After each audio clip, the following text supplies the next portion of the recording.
Well, good evening, race fans. Great to have you back with us here for round 9 of the Alliance Sim Racing Supercar Championship as always, proudly supported by SolarGuard Saint-Gobain. And tonight we arrive at the Sachsenring. It's a tight flowing and technical absolute roller coaster of a track that is carved into the German hillside.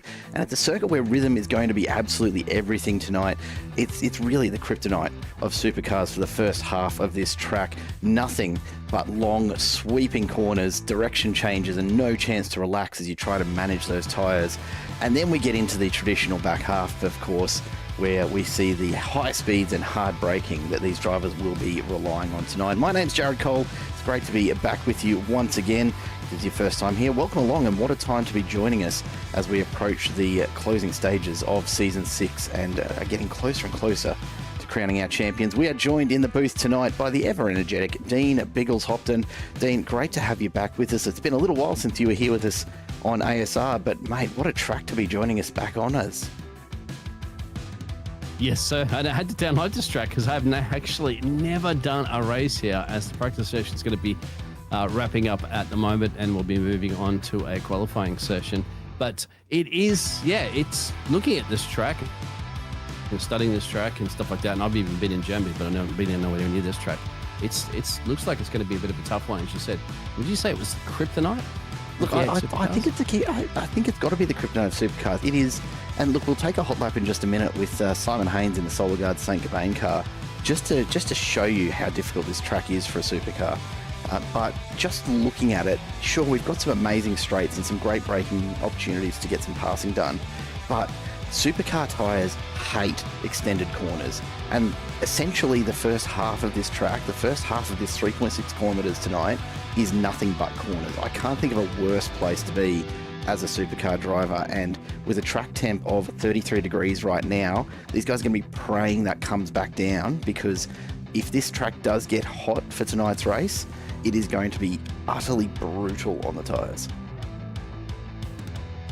Yeah, considering those corners that we were talking about, 2 in the green room, so 14 turns in total, but 11 to the left and just 3 to the right. So it's just sweeping around. Of course, it's a very, very slow section. I saw the drivers basically hovering around 3rd and 4th gear there, and that's by themselves generally too during the practice session. It's going to be more interesting when you're in race conditions and you're following the other cars as well too. You might want to go, let's just put the pedal down a little bit more, see if I can get around the outside of it. You find you can scrub speed off. Once again, more punishing on those tires. It's going to be all about dancing on the absolute edge of control here tonight, and I think it's going to be a very, very interesting one. The race format tonight, 2 races again this evening. We start with a 16-lap sprint to open up, and then we go into race number 2, where we'll take on 38 laps of Sachsenring, 2 compulsory pit stops for the drivers to complete within that time, and a reverse top 5 grid, just to add a little bit more spice to it for this evening. As always, a 60% restriction on the fuel tank size will ensure that the drivers do need to pay careful attention to their fuel strategy as they make those compulsory stops as well. We'll take a look at the championship standings in just a moment, but let's go for a run around Sachsenring here with Simon Haynes in that SolarGuard Saint-Gobain car. And the big uphill to start off the home straight will get us underway. It's a long run, and very, very blind as you come over this crest before you hit turn 1. This is Coca-Cola curve, heavy on the brakes, and this is where the turns start and don't let up. Long right-hander, then a sweeping left-hander downhill through turn 2, and then into turn 3, Castrol Omega, the right-hander that just does not quit. It goes on and on and on and on, and finally uphill and into the left-hand turn 4. Then through Sternquell, turns 5 and 6, a couple more left-handers. And would you believe, as we come back down the hill from the top here, another left-hander, long sweeping left one here. Turn 7 will be just torture on the outside tyres. A bit of a back straight before we do hit turn 8. It's a sharp little kink to the left, and then back uphill. 9 and 10, another couple of left-handers. And the one to watch for is turn 11. Just after we come out of turn 10 here, turn 11 is blind to the right and down over the hill. You can't see where you're going. You've just got to trust that you're going to float out to that left edge, and then big downhill push along the second straight into turn 12. Saxon curve takes us back towards the final corner, and a big sprint as we get ready to go back up the hill. Turn 13, Queckenberg curve, is the last on track. It is going to be a very, very interesting race tonight, Biggles, because these supercars are not going to enjoy this at all, I'm sure. And it's beautiful. It's actually a very, very impressive track too. If you notice that they've got some large amount of grandstands essentially for a track that's Great well viewing. known. Absolutely great viewing. And yeah, south east of Germany, probably closer up around the Austrian border or stuff like that. So yeah, it's beautiful. And you can see some of the shots in the background. This track is primarily used for motorbike racing. And you've got a fair few motorbike shops sort of scattered around the outskirts of the track here to support that as well. I know it's one that's pretty popular with a number of the moto series. Supercars, I don't know which sadist decided that this should be part of the season, but it is absolutely going to challenge the drivers here tonight. Let's take a look as we get to about the halfway point of the qualifying session in the background. So we're going to have a grid for you pretty soon, folks. But let's take a look at how the season is standing with just 2 rounds left to go, including this evening. And I tell you what, it's been a pretty full-on 8 weeks of racing so far. Wayne Walker continuing to lead the way on 1,691 points. He looks at this point almost unstoppable, really holding that top spot with absolute confidence, but the pressure immediately behind him is just intensifying further. Dean Logsdale, Matt Vanderkraan and Jason Bentz, the 3 drivers battling for 2 remaining championship podium spots and separated by 6 points with 2 rounds to go. Don't count Mark Poynton out either. He's only 30 points behind Jason Bentz in 5th. And even Jamie Dyke in 6th is only another, 14 points behind Mark Poynton. So, it would only take one bad week out of the next 2 to really upset that order. Don't count out some of the other battles that are going on as well. Luke Ullman and Andrew Rushworth not too far separated. You've also got Damon Fisher and Stephen Vargo only 9 points apart, with Jim Caparonis only a little further back. Joel Lustoval and Ryan Palmer 5 points apart in their little battle for 13th.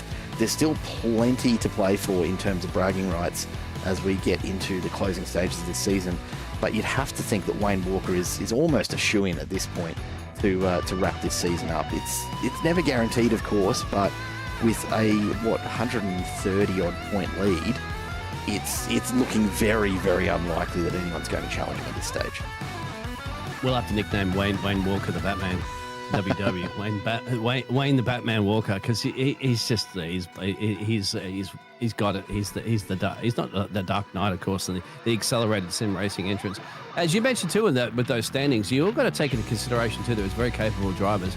There's Andrew Rushworth. He's also won a race, but you've got to put it to Kenneth Latta. He's also won 2 races. The thing is, he's only had 12 starts. So he's also another weapon out there that's got the race potential, got the race wins, just hasn't had enough race starts. Not sure if Kenneth is on the field here tonight, but we'll find out very soon.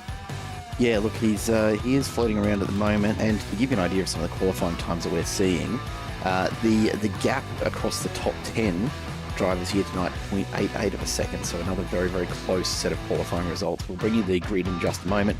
G'day Simon, g'day Tim, glad to have you in the chat as always. While we've got a moment here, there's a couple of things that I do want to just let everyone know about as we get underway here tonight. And the first of all is a very quick preview of the schedule for next season. If you're a little excited about the opportunity to potentially get involved, this is a preliminary schedule that kicks off 6th of January for Season 7, starting at the Bend, then on to Watkins Glen, Catalunya, and of course Mosport. Mosport, you can never decide how to pronounce that one. In round 4, Silverstone, Sebring, Suzuka, Hungaroring, Circuit Gilles Villeneuve in there as well, and a bit of a mystery round in round 10, which I suspect, just quietly, is probably going to end up being Adelaide, because of course that's been announced for the start of the new season. And could it have been any better time, because on December 16th we have a very, very special event coming your way. Alliance Sim Racing once again putting on a Pink Fins charity event, raising money for a fantastic cancer support organisation.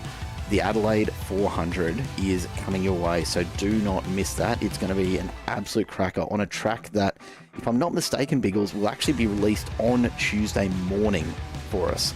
So it is going to be fresh. That's like early Christmas. I could be wrong. It could be the week before, but if I've done my calculations correctly on which week everything falls in, I believe it's releasing that morning, which I will be honest, from a broadcast perspective, is going to really put the pressure on me to get a bit of B-roll together 4-hour background images just ahead of that. What about the drivers to get some practice? They'll be As well fine. too, my friend. They can jump in and they can do 100 laps in a day quite easily, and then And of follow course, it up with sponsored 400. And sponsored by Supercar, of course. So obviously, it's cancer awareness, and of course, if you do want to prevent yourself from those nasty cancers, so especially skin cancers, well, you get a bit of Supercar tinting your windows and car, tinting your business, tinting your homes. I mean, we all know how hot it is here in Australia sometimes, especially as we're getting to somewhere. It's practically summer now, isn't it, mate? It's well and truly summer, mate. I don't know if you went outside today in Brisbane, but my goodness, if we don't get a massive storm roll through tonight after today, I don't know what it's going to take. It was pretty nasty. There's Simon Haynes saying he reckons it should be the week earlier. Look, either way, mate, it's going to be a tight one, isn't it? There's going to be very little time between Adelaide's release and this special event going on. And of course, Simple will be donating its broadcast to cover that one for the night, and hoping that we can raise a bit of money. $718 last year. We'd love to crack $1,000 this year. So we'll see how the support comes together. But I am very, very keen to get that one happening. And it's where we all started here at Simple with Alliance. It all started back in September last year. I think the first Pink Pins charity race that Simple put on. Alongside ASR, and it's a great thing to be back at it again. We've got a grid ready to take you through, folks, as we get underway for race number 1. Now, you will see a few drivers here with those yellow numbers next to them, Van der Kraan, Dean Logsdale and Jason Bence. We wanted to make it easy tonight for you to keep an eye on them, because those are the 3 that are fighting it out for that 2nd and 3rd place. Wayne Walker and Van der Kraan are on the front row. Dean Logsdale and Mark Point behind them. Then Jamie Dyke and Sean Van der Meulen ahead of Jason Bence and Damon Fisher. Jim Caperonis and Luke Orman sneak on in to the top 10, 0.878 separating those front 5 rows of drivers, and not a lot more behind them either. Phil Manuel and Stephen Varga on row 6. Then Chad Varga and Ken Ladder ahead of Rick Varga and Joel Listerval. James Hardy and Mick Clifton line up ahead of Josh Harris and Ryan Palmer, who have decided to line up together for ADHD on row number 10. Then Andrew Rushworth and David Coleman ahead of Michael Whiting and Jamie McKnight, with Todd Martin and Shane Cudby behind them. Ashley Hall and Andrew Johnston ahead of Craig Rose as the last driver on track.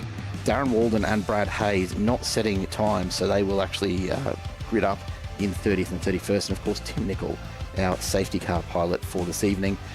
Hoping we won't be called on, but I suspect that the opening race here is going to really show us what to expect from tonight. I suspect, Biggles, we may as well get on down to the grid, because we are very close to getting underway.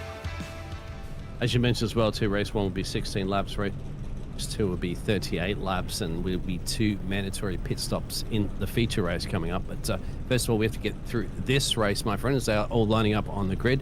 And yeah, once again, ADHD drivers together, Fishing Motorsports, so a few of those drivers together as well too. But right up front there, Wayne, the Batman Walker. You're gonna make that stick, aren't you? Yeah, you're gonna try. With, I don't Jared like the chances. Jetstream Cole going to be calling this one. I tell you what, these AI nicknames, they will not land. I'm sure of it. Here's my prediction off the line. I reckon we've got to keep a very, very close eye on that 2nd and 3rd row. Jamie Dyke on the inside, you can see him just lined up 3rd back on the right hand side there, the bright green Fishing Motorsports car. If he gets a good launch, he's going to shoot straight up the middle here, I reckon. But there's a couple other drivers to keep an eye on further back as well. The real question is going to be what happens at turn 1. We've actually got a pretty long run from the start line here into turn 1, plenty of time to pick up some pace, and on cold tyres, breaking into turn 1 will be a challenge, to say the least, I'm sure. We've got just a few seconds left here before we do get underway, folks, so I hope you are settled in, strapped in, ready to go racing, because we do have just a few more races to go in this season. This one will potentially make all the difference. Yeah, Tim, Adelaide, where are we going to put the track cuts? I don't know. I think walls are just as scary, if not worse, than off track, honestly, when you come to some of those street circuits. We get the green flag at the back of the field. The big field here tonight, 30 plus cars out there, and we are ready to go racing. The lights come up as the revs rise, and we are underway. And a brilliant start there from everyone at the front end of this field as we make our way down to turn 1 for the very first time. No issues off the start line. But we start to bunch up immediately into turn 1. You can see going 3, 4, 5, 6 wide into turn 1. Wayne Walker, it looks as though has had an awful run through there. He's dropped all the way back. He's back into 10th after that opening little skirmish, and I'm not quite sure what's happened. He's had a bit of an off track by the look of things, but that has allowed Matt Vanderkraan to get out in front, and Dean Logsdale right on his tail as we head into what will be probably the most difficult section of this track that the drivers face here tonight, as we see the field just starting to get into line already. And have a look at the supercars fly. These guys not wasting any time on these cold tyres. They're going all out straight away. The 280 HD cars straight over the top of the camera. I'll charge them for that one later. Vanderkraan leads out, but no massive gaps starting to open up at this early stage. Keep your eye on Wayne Walker. He's down in 10th, but with only 16 laps, he'll be pushing hard to try and get back up through the field. Sean Vandermeulen's still in it as well, sitting in 6th at the moment. And we've got the field starting to spread out now as they come down the hill for the first time. Picks up a lot of speed on the way down here into this left-hander. And so far, Biggles, we are looking relatively safe, I've got to say. And perhaps I've just unleashed a massive commentator's curse, but everyone settling in pretty nicely as we see that would be, I think, Jamie McKnight looking to make a move up the inside, and that is our first lap done, all really without too much incident. Could be an overtake from Wayne Walker. He's the one that suffered massively as he went off, but he did manage to get it back onto the track there, of course, dropping 8 positions. Just made that one position up there as he gets past Luke Allman into P9 at the moment, with Kenneth and Vargsy and Chad a little bit further down there. Phil Manuel unfortunately dropped a couple of places as well. But aside from that, most of the other drivers have gained a place or so, or they have stayed stationary in this race on lap 2. And really, the entirety of the front group here moving up a place is all from Wayne Walker dropping back out of turn 1. We might go back and see if we can see just what's happened there, because very unusual to see, and I wonder if there was maybe a little bit of contact. We'll take a look at this. He's on the far outside here into turn 1, and just gone deep on his own, and ends up in the kitty litter. A very unusual mistake from Wayne Walker, and he's the Batman. What a time for it to happen, mate. Early on, it's really cost him. We've got a few cars starting to just stack up here at the back. Joel Osterwald is looking to make a move on David Coleman, and right behind him, his teammate in Jay McKnight, also from Fishy Motorsports. Right in amongst it, he's got James Hardy coming with him. We've got a little bit of a swapperoo going on here as Ryan Palmer makes his way past Phil Manuel. And the minute we look away, of course, James Hardy gives up a spot to Michael Whiting. There's a bit of contact there. Hardy ends up in the dirt. Whiting continues. And thankfully, nothing too much more from that. Now McKnight looks up the inside. He's gone past Joel Osterwald, but they're neck and neck into turn 1. McKnight's going to have the better positioning. Osterwald will potentially have the better run, but needs to find a way past. And McKnight closes the door on that move, rejoins his teammate in Coleman, and they proceed on in P20 onwards. A little further back, Todd Martin having a bit of a moment off into the inside of that track as these drivers just try to come to grips with the never-ending corners here. There's contact there, and Martin turns Johnston. Andrew Johnston from Team AJR. Just the congestion that comes there. There's not much of anywhere to go when you're already got the tyres loaded up through these turns, and everyone get himself sorted out. But that could have been far worse. A couple of teammates could be working together here. They go line of stem, as you can see from the Chrome Racing team. So far, there's battles everywhere. There's battles at the front as well, too, because Dean just set the fastest lap on that last lap. He was putting a bit of pressure there on Matt. He couldn't quite get a run. As you can see, an overtake here, Chad Vergar and Vargsy. Now, Vargsy, you can just see on the outside there is going to tuck in. Maybe the switcheroo can get the power down, but not too much there. You can see a bit of kitty litter kicked up on that corner. Osterwald's going for it again. He wants his position back. He's looking up the inside of McKnight on the hill climb, and he's got a pretty nice spot there. McKnight's going to have a little bit of an advantage as they make the run up and over the hill towards the finish line. Osterwald's just not quite got the pace. McKnight's going to come all the way out, squeeze him to the outside of turn 1. And Osterwald almost losing a spot there to Whiting. Whiting's pushing hard to try and get through there. Osterwald just holds on by the skin of his teeth. Nothing in it at all. He's going to have to stay very aware because he's surrounded by fishy cars, and I have no doubt that they're having a chat about where to go from here.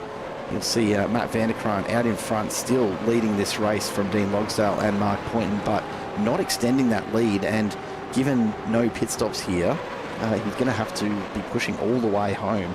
He's so far only managed to pull 5-6 tenths, and it's just been fluctuating up and down as Dean Logsdale goes with him. Logsdale gets a massive run and a mistake there mistake from made from Maddie. Mistake made.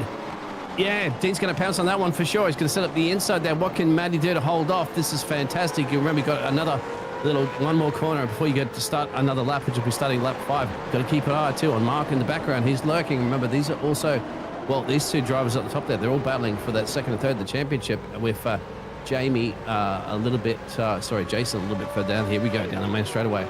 Did you see the amount of wiggle from Logsdale as he tried to put the power down coming up the hill? That car was anything but straight lining it up the hill. He's absolutely pushing the limits of those rear tyres. Tell you what though, his positioning on that last lap, as we see in the background there, Luke Orman just gets a little bit loose. So he's pulled up and lost a couple of places. But, you know, Logsdale really positioned himself beautifully. And with all of these left-hand corners, you can't afford to find yourself out on the right of these turns, because you're just going to get, you know, taken further and further out there with every single turn. It's going to cost you more and more time. So Vanderkraan, you know, probably makes the better decision to drop in behind a little. He's been very lucky to hold off Mark Poynton at this stage.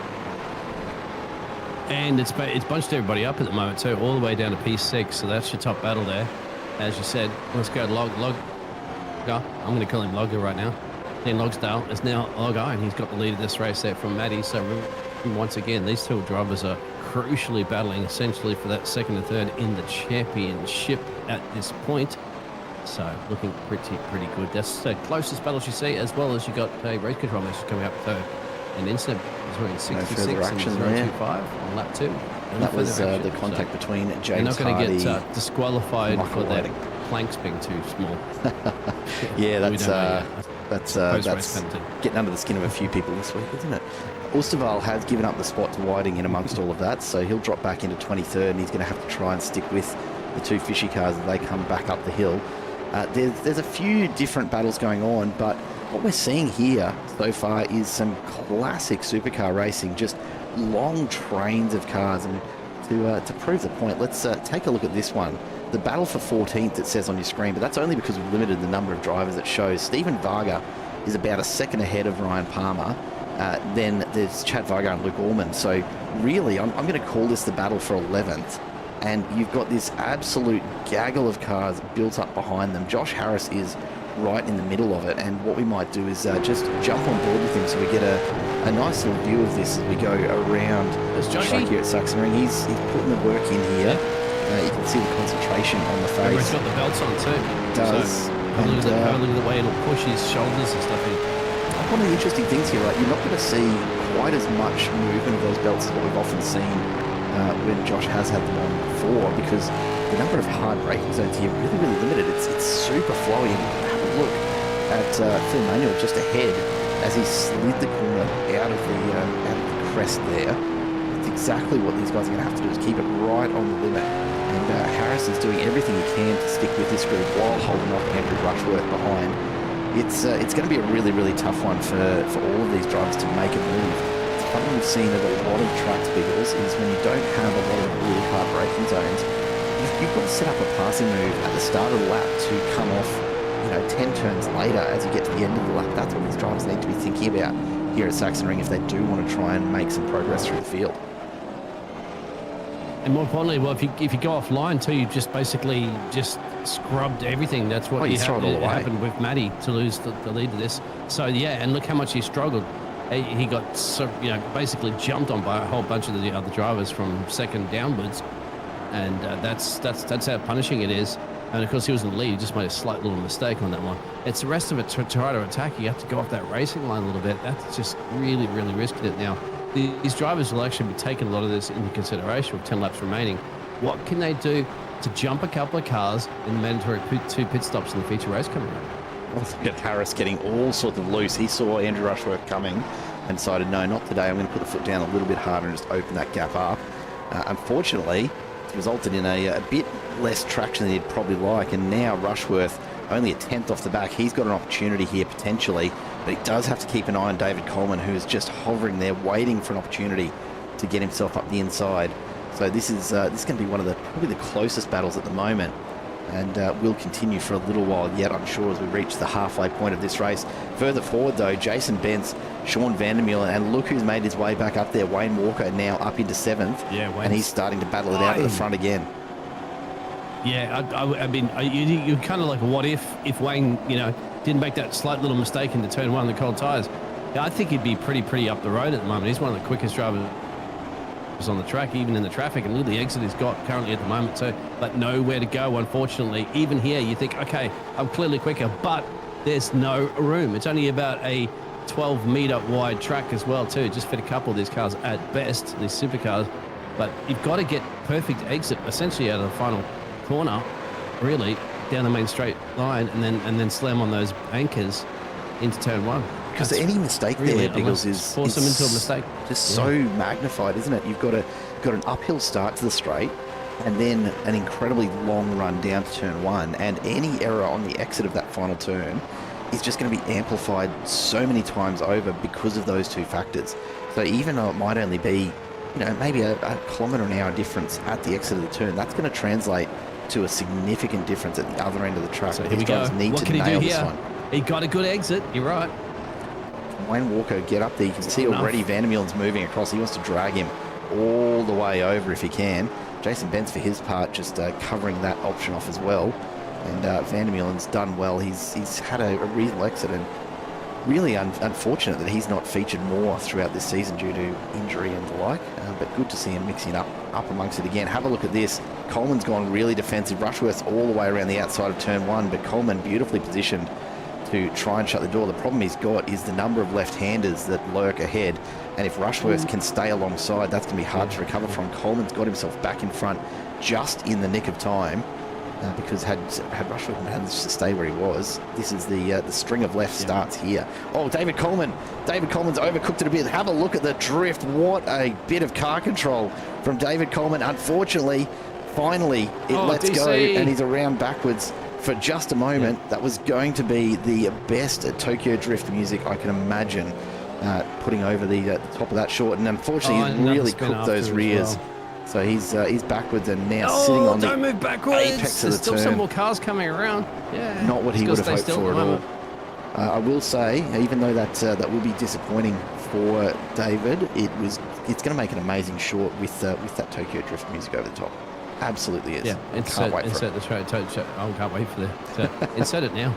Yeah, why not? But make sure you get it. Another opportunity for Wayne Walker, maybe to get it on Sean there for that P6 comeback. He's going to send it now. He will. He's committed to it at this point. He can't lift off.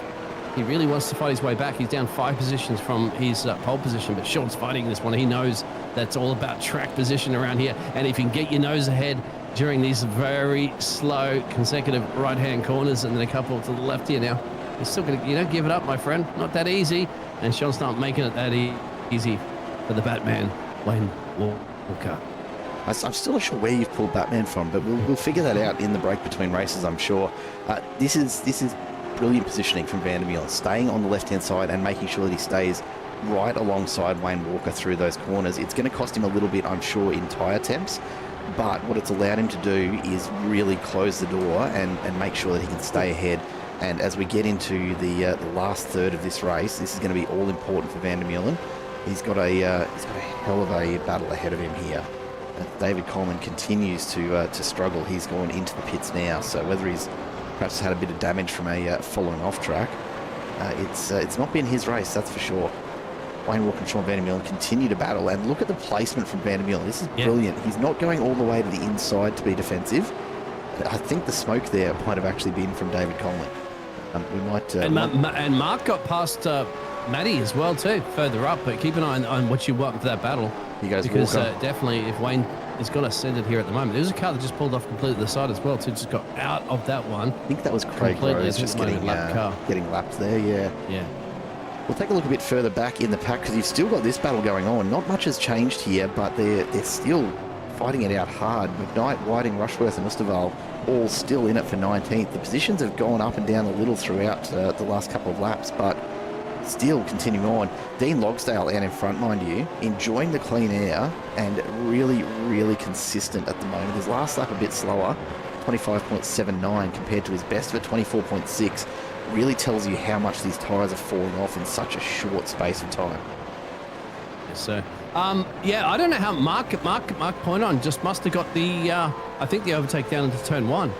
Something happened there. Didn't see anything from our Angry Birds Racing, Matty Vanderkran, having a mistake or something. But where was this overtake? They weren't that close. So I'd say there's the mistake from Vanderkran. Yep. Yeah, there it is. So it had to be like that because. Yeah, it was in the final corner, wasn't it? Yeah, before it was. Turn we'll go back and have a bit of a wider look at that. So keep going, Vanderkran. I think the kitty litter there just, he's just outbraked himself. A bit of loss of traction with the amount of debris on the track, and that has seen him go very, very wide on the exit. It's cost him a position. He won't be too disappointed sitting in third at the moment. I think that's Craig Rose or Todd Martin, perhaps, just getting out of the way as a lapped car. Yeah. But Pointon, Vanderkran, Jamie Dyke, all there. Great news for Dean Logsdale at the moment, because this is really cementing his opportunity to close out one of the podium championship spots. Jason Benson a little bit further back in 5th, but you can see those 3 orange numbers. Those are the drivers fighting it out for 2nd and 3rd in the championship tonight by our count, and not a lot to separate them here in race 1, that is for sure. Especially for Logger, because that's his nickname out there, according to Sean MC out there. But so, yeah, Logger will be happy because that just separated him by at least one car, with Mark in the middle of that one. And Jamie Dyke trying to put a little bit of pressure currently at the moment. Maybe it'll even be more of a smile there for Logger because he can get a few more points there. If Jamie Dyke can get past at the moment, Vanderkran for the Angry Birds. I need to insert the Angry Birds music there every time Matty does. No, we don't want the copyright strikes, mate. Thank you. Yeah, exactly. Jamie Dyke is charging at the moment, isn't he? Yeah, I mean, it'll be a late send here on the brakes. He won't do it here. He's just going to sit in behind Vanderkran. If we know anything about Jamie, it's that he is absolutely capable of being very, very patient when he needs to be. Fuel-saving master, which won't be so relevant this time around, but he's definitely got the ability to just sit in there, and he'll wait for the ideal moment to make his move. And I reckon what you'll probably see is on lap 15, it will be about as late as Jamie wants to leave it. He wants to get out in front with only a lap or a lap and a half to go, and then he'll play defence to hold on to that position and get himself a podium here in race 1. Dean Logsdale still out in front by 1.8, running a brilliant race at the moment. Mark Pointon has separated himself out because, of course, Jamie and Matt here just battling it out for 3rd has allowed him to just creep away out in front. It's been a great start to the racing here, and honestly, a little more going on than I probably expected from this track. I thought the drivers were going to be so much more involved in managing their tyres, but no one pulling any punches here tonight. And I suppose it is round 9 after all. Why wouldn't you throw everything at it? Oh, wait for a feature race coming on, my friend, as well, too. That's going to be a whole other thing, isn't it? Yeah. It's the Alliance Sim Racing, so these drivers do know each other, do know the track that well. How much do they practice it on top of it as well, too, being essentially a MotoGP track. Look at that move from Ken Latta. Beautiful over-under. Sorry, Biggles, but that was brilliant from Ken Latta. Jim Caparonis probably ran it a little wide and was a little off the pace, but Ken started on the outside, moved back across to the inside on the exit of the turn, and made it look like an absolute dream. Up into 9th he goes, and that'll mean some more points for him in his championship run. Yeah, absolutely superb. And you know how difficult it is to overtake around here, so you've really got to find your mark and then do it right, because otherwise you're punished if you don't. Drivers are very aware. They're like silent predators here at the moment. They're ready to pounce when they can, and of course if you do pounce and you expose yourself to your prey, and then they're going to be aware, and they just like a deer, they just scatter off, and then it's like, oh, it's too late to come catch them again. So Speaking of exposing yourself, Sean Van Meulen. Now, I'm not entirely certain on the YouTube the YouTube rules around appropriate attire for a broadcast, but you know, if there's any question about whether or not Van der Meulen is sweating in that cockpit, let me tell you, he is absolutely feeling the heat here tonight. Sean Van der Meulen, obviously listening to us when we said it was a bit unusual to see him with a singlet on last week, he is back in fine form and working that wheel so hard as he makes his way back up and over the hill on the penultimate lap now. sitting in 7th, a really, really good run for him, actually. At least he's got his gloves on. He's got something on, right? I mean, you've got to have some fireproof protection, mate. It's important in the event of a crash. Have a look at this. Finally, it's good to see the drivers. Here we go. Michael Whiting going up the inside of his teammate Jay McKnight here, and Rushworth looking to follow. They almost come together on the exit, just a little bit of a wiggle, and they've ended up on far sides of the track, neither of them wanting to risk anything. And this is an opportunity for Rushworth to just poke his nose in the middle. He's thinking about it. He's not going to go for it, but he's on the inside. That's going to make it really, really difficult here for Whiting to stay in touch, as we see Todd Martin run off the track just up ahead, and just stay out of the way as this group comes hurtling on down the hill. Probably not a bad time just to stay off the track. McKnight, Whiting, Rushworth and Oosterwal with daylight back from there, essentially. Look, David Coleman has tacked onto the back here, but he's a lap down after that earlier incident. This battle, though, it's continued all night here for 20th or thereabouts. Now 19th, I think, with David having dropped all the way back down. But plenty going on. Stephen Varga under all sorts of pressure from Rick Varga now. Chad got through a little earlier. Rick is now thinking about doing the same as we see the final lap start. Dean Logsdale out in front, 2.3 seconds the lead, and making it look easy. But have a look at the battle for second now. Poynton, Vanderkraan and Dyke. This is going to be all the way to the end. Wayne Walker in the background has a massive look up the inside of Jason Bentz. Doesn't send it, but that is a warning shot if ever I've seen one. The final lap is going to bring the pressure for Bentz, and Wayne Walker has it all to do here to get ahead and pick up that 5th spot. He wants to be on pole. He needs that spot for the second race. Exactly. That's what I was going to say. You called it perfectly there, Jared. We great minds think alike. He's thinking that this P5 essentially equals pole. Again, he had that pole, remember, for this race. He's fought his way back up there. He dropped back as far as, I think, 9 positions down. So it could be a late send. What's he got to risk, of course? Well, you're going to be starting a lot further back there. But at the moment, you're either starting 6th or 1st in the next race. What can the Batman, Wayne Walker, do? He's probably going to murder me for that one later. Mate, you know what, honestly, stop trying to make fetch happen. It's not going to happen. Dean Logsdale well out in front at 2.5 seconds ahead. He's very comfortably got this one in the bag. Now the question will be, Mark Poynton, you've got to think, has got second place wrapped up there. Will third be Vanderkraan or Jamie Dyke as we start to make our way around to the finish line now? And Dean Logsdale will come up and over the hill, and in the end, a very comfortable win. Mark Poynton home in second, and Jamie Dyke just can't quite get there. Comes across the line behind Matt Vanderkraan. Jason Bentz holds off a fast finishing Wayne Walker as the rest of the field starts to make their way across. Damon Fisher, Ken Latter and Jim Caparonis, followed by Luke Orman, and then quite a gap back to Ryan Palmer as he comes across the line now. Gives the flash of the lights. He's happy with 12th. Feels like he's had a good run.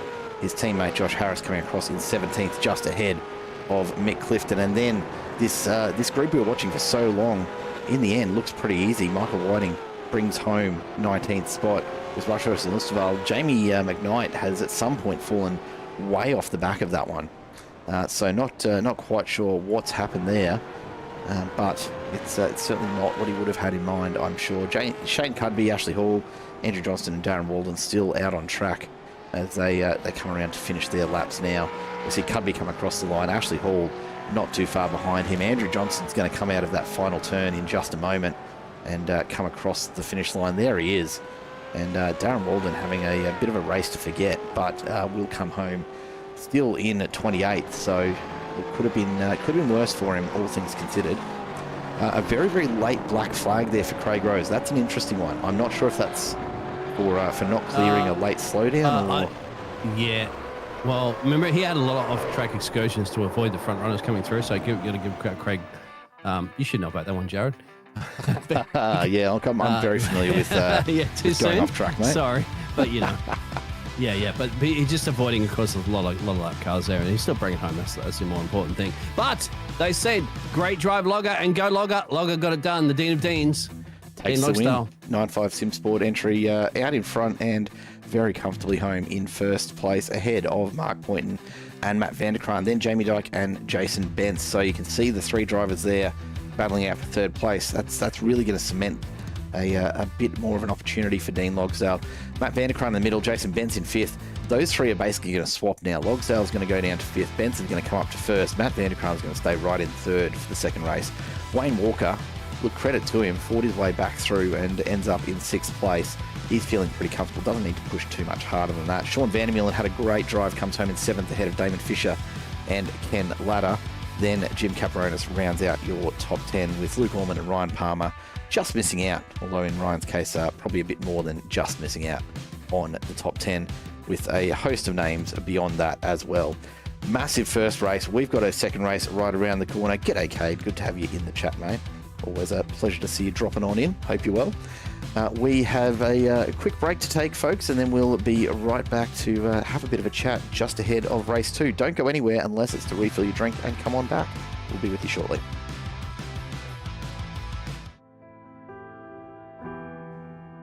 Providing the best for your family means a healthy, secure, and comfortable environment. But the daily risks your family faces are often invisible. Solar Guard performance films protect what matters most to you. While you're concentrating on the task at hand, we're protecting your family from uncomfortable solar heat, harmful UV light, and glare. Our window films and protective coatings are designed with decades of technical expertise and provide a vision towards the future. Solar Guard provides added protection to the places where they're needed most, creating invisible barriers for increased security. The people of Solar Guard design carbon-negative solutions that can help reduce energy costs and improve comfort. Allow us to tackle the invisible challenges so you can focus on the important things in life. What matters most to you? We're on it. Saint-Gobain, Solar Guard.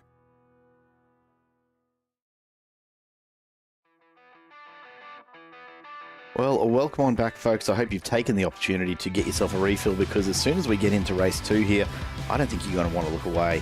Again, a reminder of the results here from race 1. Logsdale, Point, Vanderkraan, Dyke and Bentz, your top 5, as we get set to go racing for race number 2 in just a couple of minutes. And Biggles, I tell you what, as an opening race, certainly more eventful than I probably anticipated here at Sachsenring. It wasn't a track that I was expecting to throw up so many close races. I really thought it was going to be just a race of attrition, really. The big factor at the moment, and we'll see how this looks when we do get to the actual race conditions. But right now in the warm-up session, that track temp down to 19 degrees. That's going to be a massive relief to these drivers who are trying to keep these tyres intact for 38 laps just ahead of us. I got my lederhosen on, so I'm already ready here.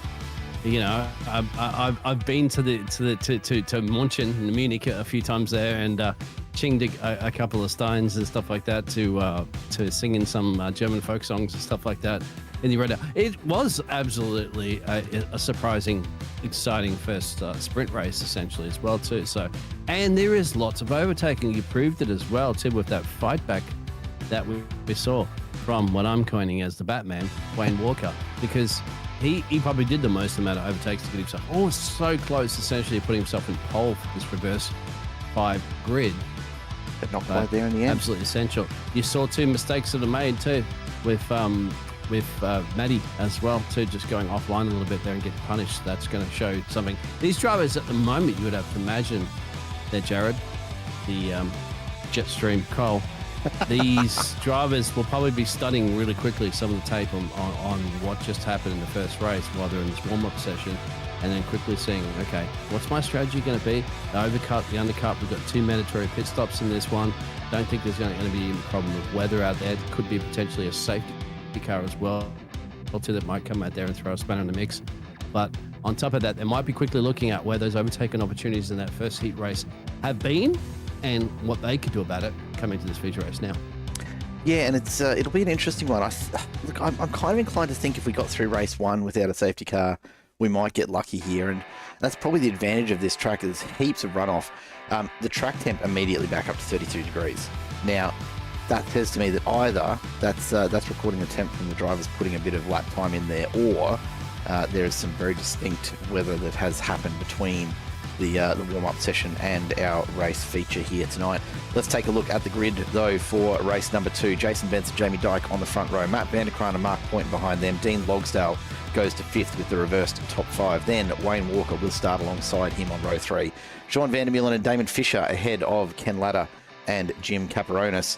Luke Allman and Ryan Palmer behind them, with Chad Vigar and Stephen Varga lining up alongside each other. Rick Vigar and Phil Manuel on row number 8. Josh Harris and Mick Clifton line up ahead of Michael Whiting and Andrew Rushworth, who round out your top 20. Joel Lustaval and Jay McKnight ahead of James Hardy and Brad Hayes. Then Shane Cudby and Ashley Hall line up alongside each other. Andrew Johnston and Darren Walden on row 14. David Coleman and Todd Martin make up your 30 drivers tonight, with Craig Rose in 31st. And we are just about to get underway. Let's go down to the track because it is just Green's about out. that time. Green out. How's that for timing? We're straight into it tonight.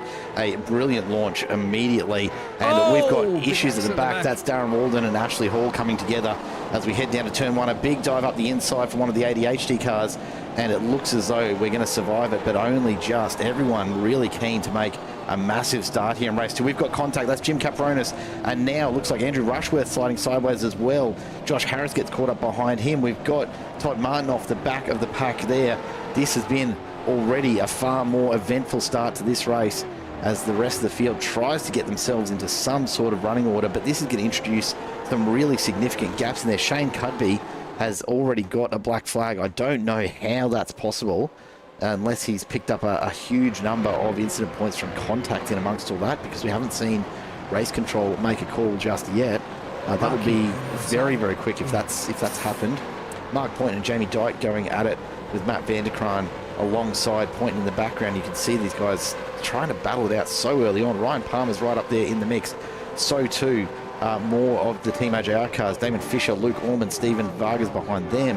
Oh, pretty wide, almost into the corner as well too. You got Dean, you got Logger, and then Matty and Wayne Walker has managed to get his way past these drivers as well too. And this is absolutely fantastic racing. They realise the early days it's going to be track position. We've got somebody peeling into pit lane. That's Sean Vandermeulen going in early. So, bit of contact down the main straight as well too. A bit of argy-bargy at the moment. Matty's still trying to park his car in the right position. He's got Kenneth and Ryan Palmer behind him. Ken Latter's sideways and off the track. Racing early days. Somebody's off. Yeah, Ken Latter just getting it a little bit overhooked there, and he comes back on the track alongside, looks like Mick Clifton. So he'll be just off the back of this pack as well. Have a look at the gaps out in front already. Jason Benson, Jamie Dyke have survived the chaos. Wayne Walker, we're looking at right now, is in 4th. Vanderkraan and Logsdale now behind him, and then a bit of a gap back to Ryan Palmer at the head of this long train of cars. Take a look at this as they come down the hill. Palmer, Fisher, Varga, Allman, all right there in it. And we take a look a bit further back. The track just continues to be teeming with V8 supercars. Joel Lustaval now looking for a move on Chad Vigar. He's right on the tail back here in 15th. This pack runs from Ryan Palmer in 7th all the way back to, I would have to say, Andrew Rushworth in 22nd is probably the very tail end of it. Have a look at that timing tower. I've never seen that much yellow and orange gathered up like this, even at such an early stage of the race.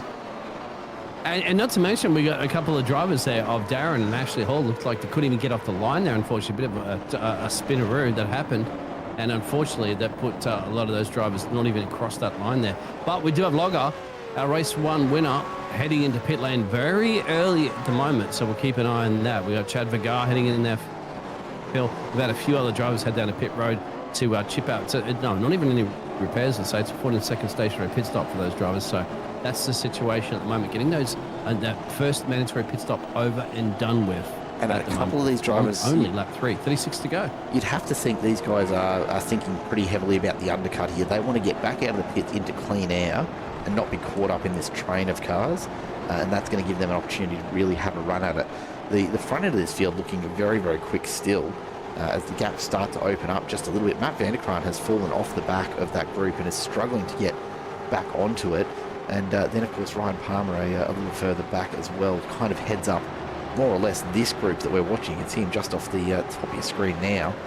But we are right in the middle of this pack. Luke Allman and Michael Whiting absolutely hassling Stephen Varga at the moment, putting all the pressure on. And here comes Orman, has a big look on the right-hand side as they come over the crest and down the hill. He's going to look to the inside as well, but have a look at Mick Whiting now, also having a look on the inside of that turn, not quite close enough to make the move, but these guys throwing absolutely everything at it at such an early stage of this race. This is only lap 3, folks. We're not even 10% of the way there, and these guys racing like it's into the final 2 laps. Exactly, and up the front there, Jamie Doak trying to put a lot of pressure there, and Jason Bentz there for the lead potentially, but he's trying to throw everything at it. Bentz is just blocking him at the moment for the XCM Cross Continental Motorsport entrance. Look at it, just parking the car in the right position. Jamie Doak knows, okay, it seems a bit fishy to me, but he knows hook, line and sinker, he can get the job done. But where can he get the job done? Jason's parking that car in all the right places. Yeah, and Jamie Dyke, look, at the moment, he's staying pretty calm about it, but he's certainly pressuring. He's not just sitting back. He's making Bentz really work to hold on to this position, but at the same time, Dyke not throwing any silly moves at this stage. He knows it's a long race. There's still plenty of time to go. You see a black flag in the background for Jamie McKnight down in 16th. Got to cut it through that. Yeah, Shut the door. This is a really tricky section to try and get it past. You're already loading these tyres up so much that there's just nothing left to give when you see a mistake ahead of you like that. And you can see Dyke's just holding the inside a little bit longer. Drive-through penalty there for car 27, Jay McKnight. That's for that earlier contact with 666, which was, of course, James Hardy. So here we go. Bentz on the inside. I mean, Dyke on the outside. Jason Bentz all the way out there. Have a look at the somebody peels off in the background. That's Wayne Walker peeling off. The track has so much debris there from someone just dragging it across from that right-hand kitty litter, and you see these cars just start to step the rear out. Big contact there as Jamie Dyke shoves his way through, and Jason Bentz gives him a big old tap on the door just to remind him that he's got to leave a little bit of room for both of them.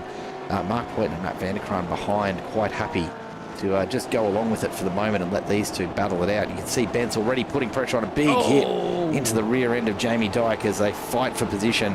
Bentz finds himself a little bit off the line. He's well outside. He's going to go off track. He's going to go off track. He's going to be in big trouble here. Yep. Just pulls it back in, but that's going to cost him so much speed. Poynton just goes straight through.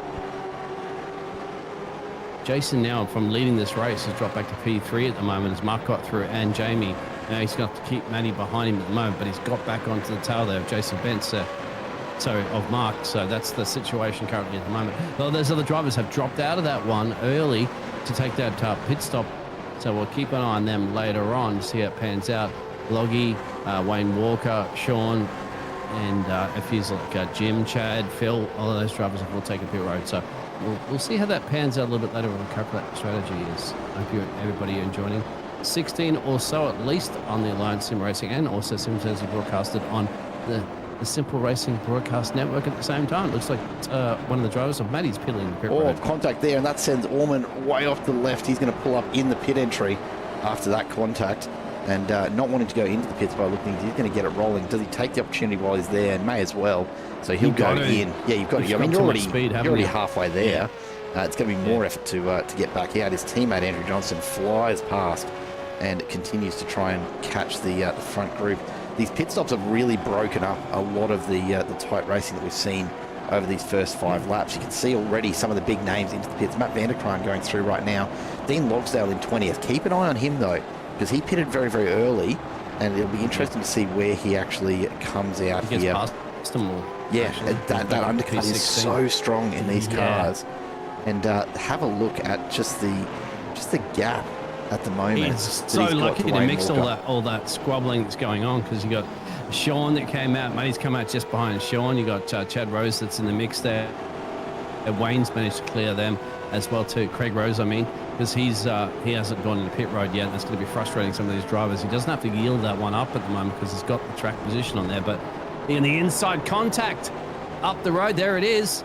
So that's a little bit of Craig Rose goes around. Yeah, Sean was trying to get past him pretty quickly at the moment. Craig Rose gets turned, not by, that's another racing incident that Stuart's going to look at.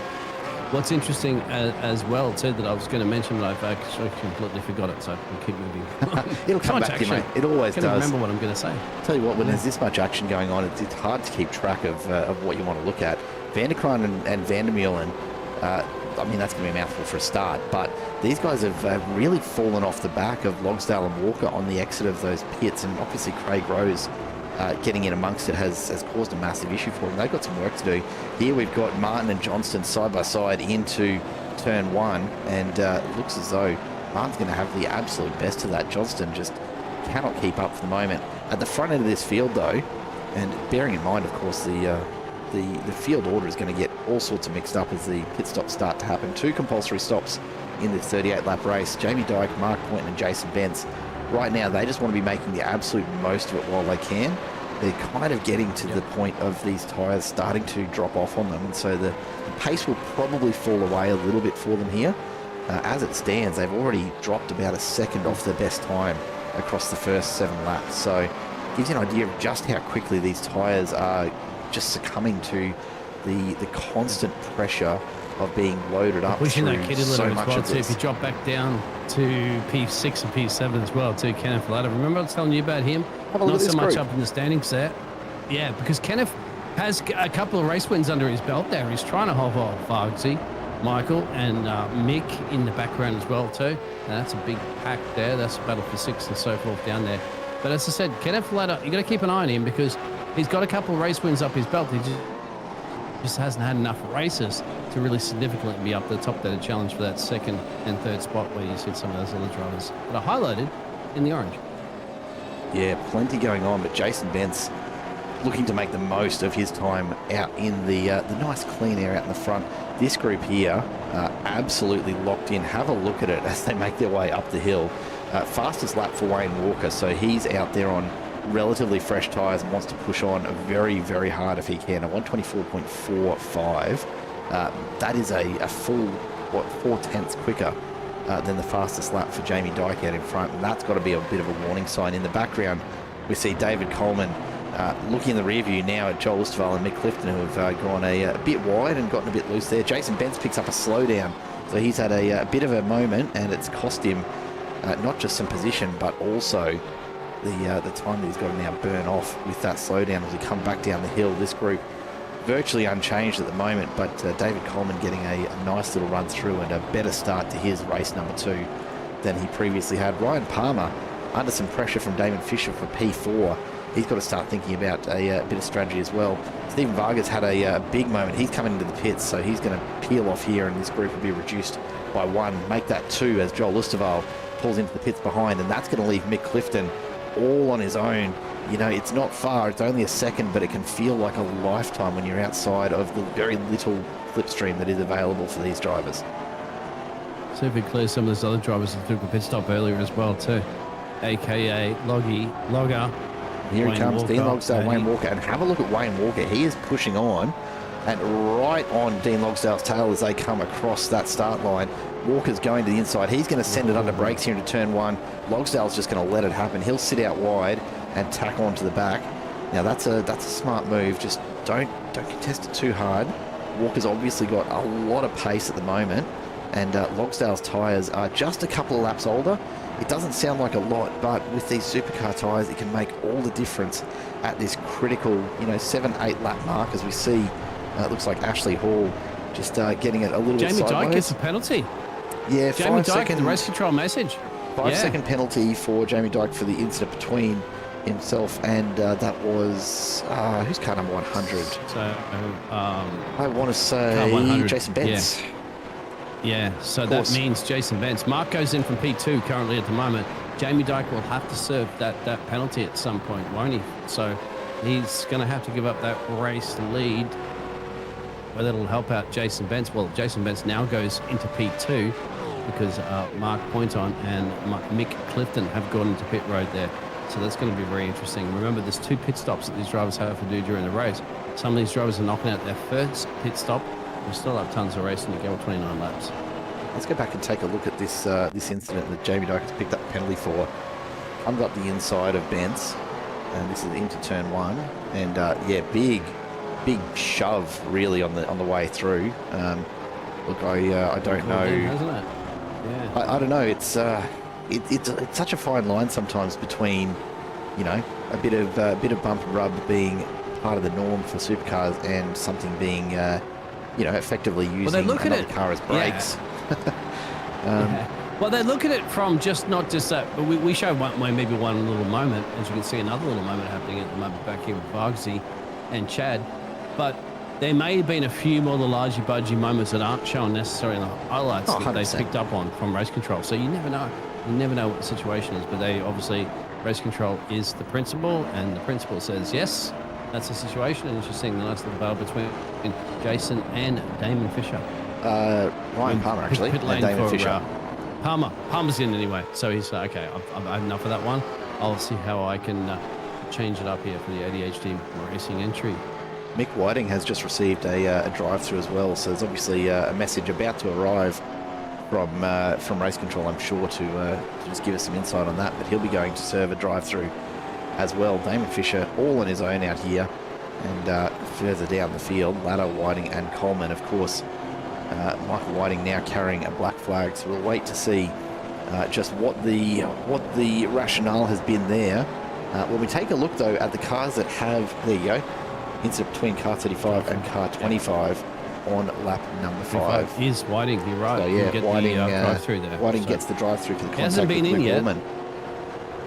So if he has to serve a drive-through, they can't touch the car, can they? Or he has to sit there Correct, stationary. he's just got to How's drive that through. pan out? This is the moment. So Allman gets an almighty nudge from behind, and this is the one we saw live. Sends him to the pit entry. So not surprised to see that one being penalised, and will unfortunately mean that Mick Whiting's going to drop a fair way back down through the field. His teammate David Coleman right there to pick up the fishing mantle though at the front end of the field, as Wayne Walker continues to lead on track the cars that have made their pit stops. So obviously a fair bit yet to play out, but when we take a look at the laps that these drivers have pitted on, Yeah, look at this. Teammates at the moment too.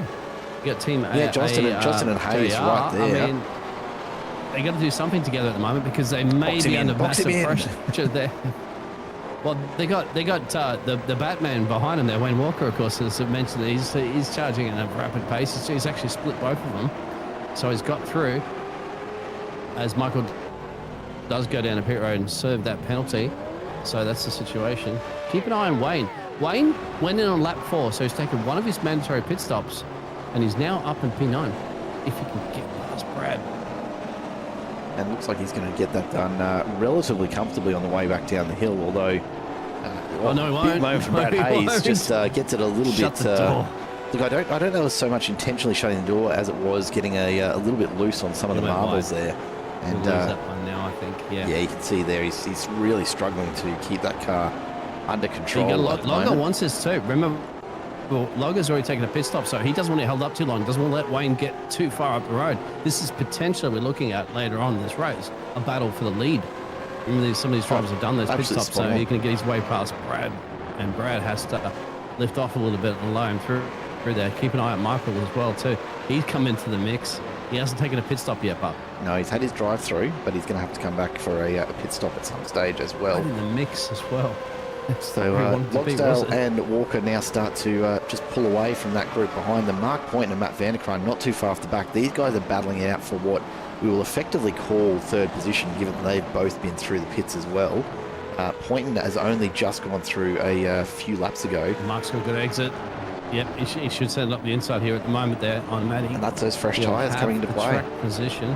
Makes it look Absolutely, easy. there it is. Vanderkraan just has to tuck in behind now and hope that he can hold on the run up the hill. So far, he's doing a pretty reasonable job of it, but he's not going to have the move there, and Poynton covers the inside just in case Vanderkraan decides to brake pretty late there. They're both going to just tuck in behind Andrew Johnston from Team AJR right now, who himself needs to come in and serve a pit stop at some point. Sean Vandermeulen, you might have noticed a little while ago, folks, did pick up a drive-through penalty for an earlier contact as well. So there's been quite a few this race compared to what we've seen in race 1. It was virtually penalty-free through race 1 and crash-free through race 1. Race 2, a whole different story as these drivers are putting it all on the line in the very early stages. We're not even at the halfway point yet, Biggles. Dress rehearsals are over, my friend. There it is, sent at the inside. Because Mark knows he can't be held up too much, as well too as Matty Vanderkraan. He knows he can't get held up. They know that these drivers at the moment of Andrew has to come down to pit road some of these points. Guess what? Speaking of coming down to pit road, we got a stack of cars coming down there. Dyke, Bentz, Fisher, Ladder, and DC all down into pit road. In fact, you're going to go Andrew as well too. So busy down there. I wish we had Ted Kravis down there. Give us a little bit of feedback. No, And you'd have to think that's just the planned run of it, right? 14 laps in, that's roughly a third of the way home. It's a little bit over, but there's a big moment there. That's Brad Hayes.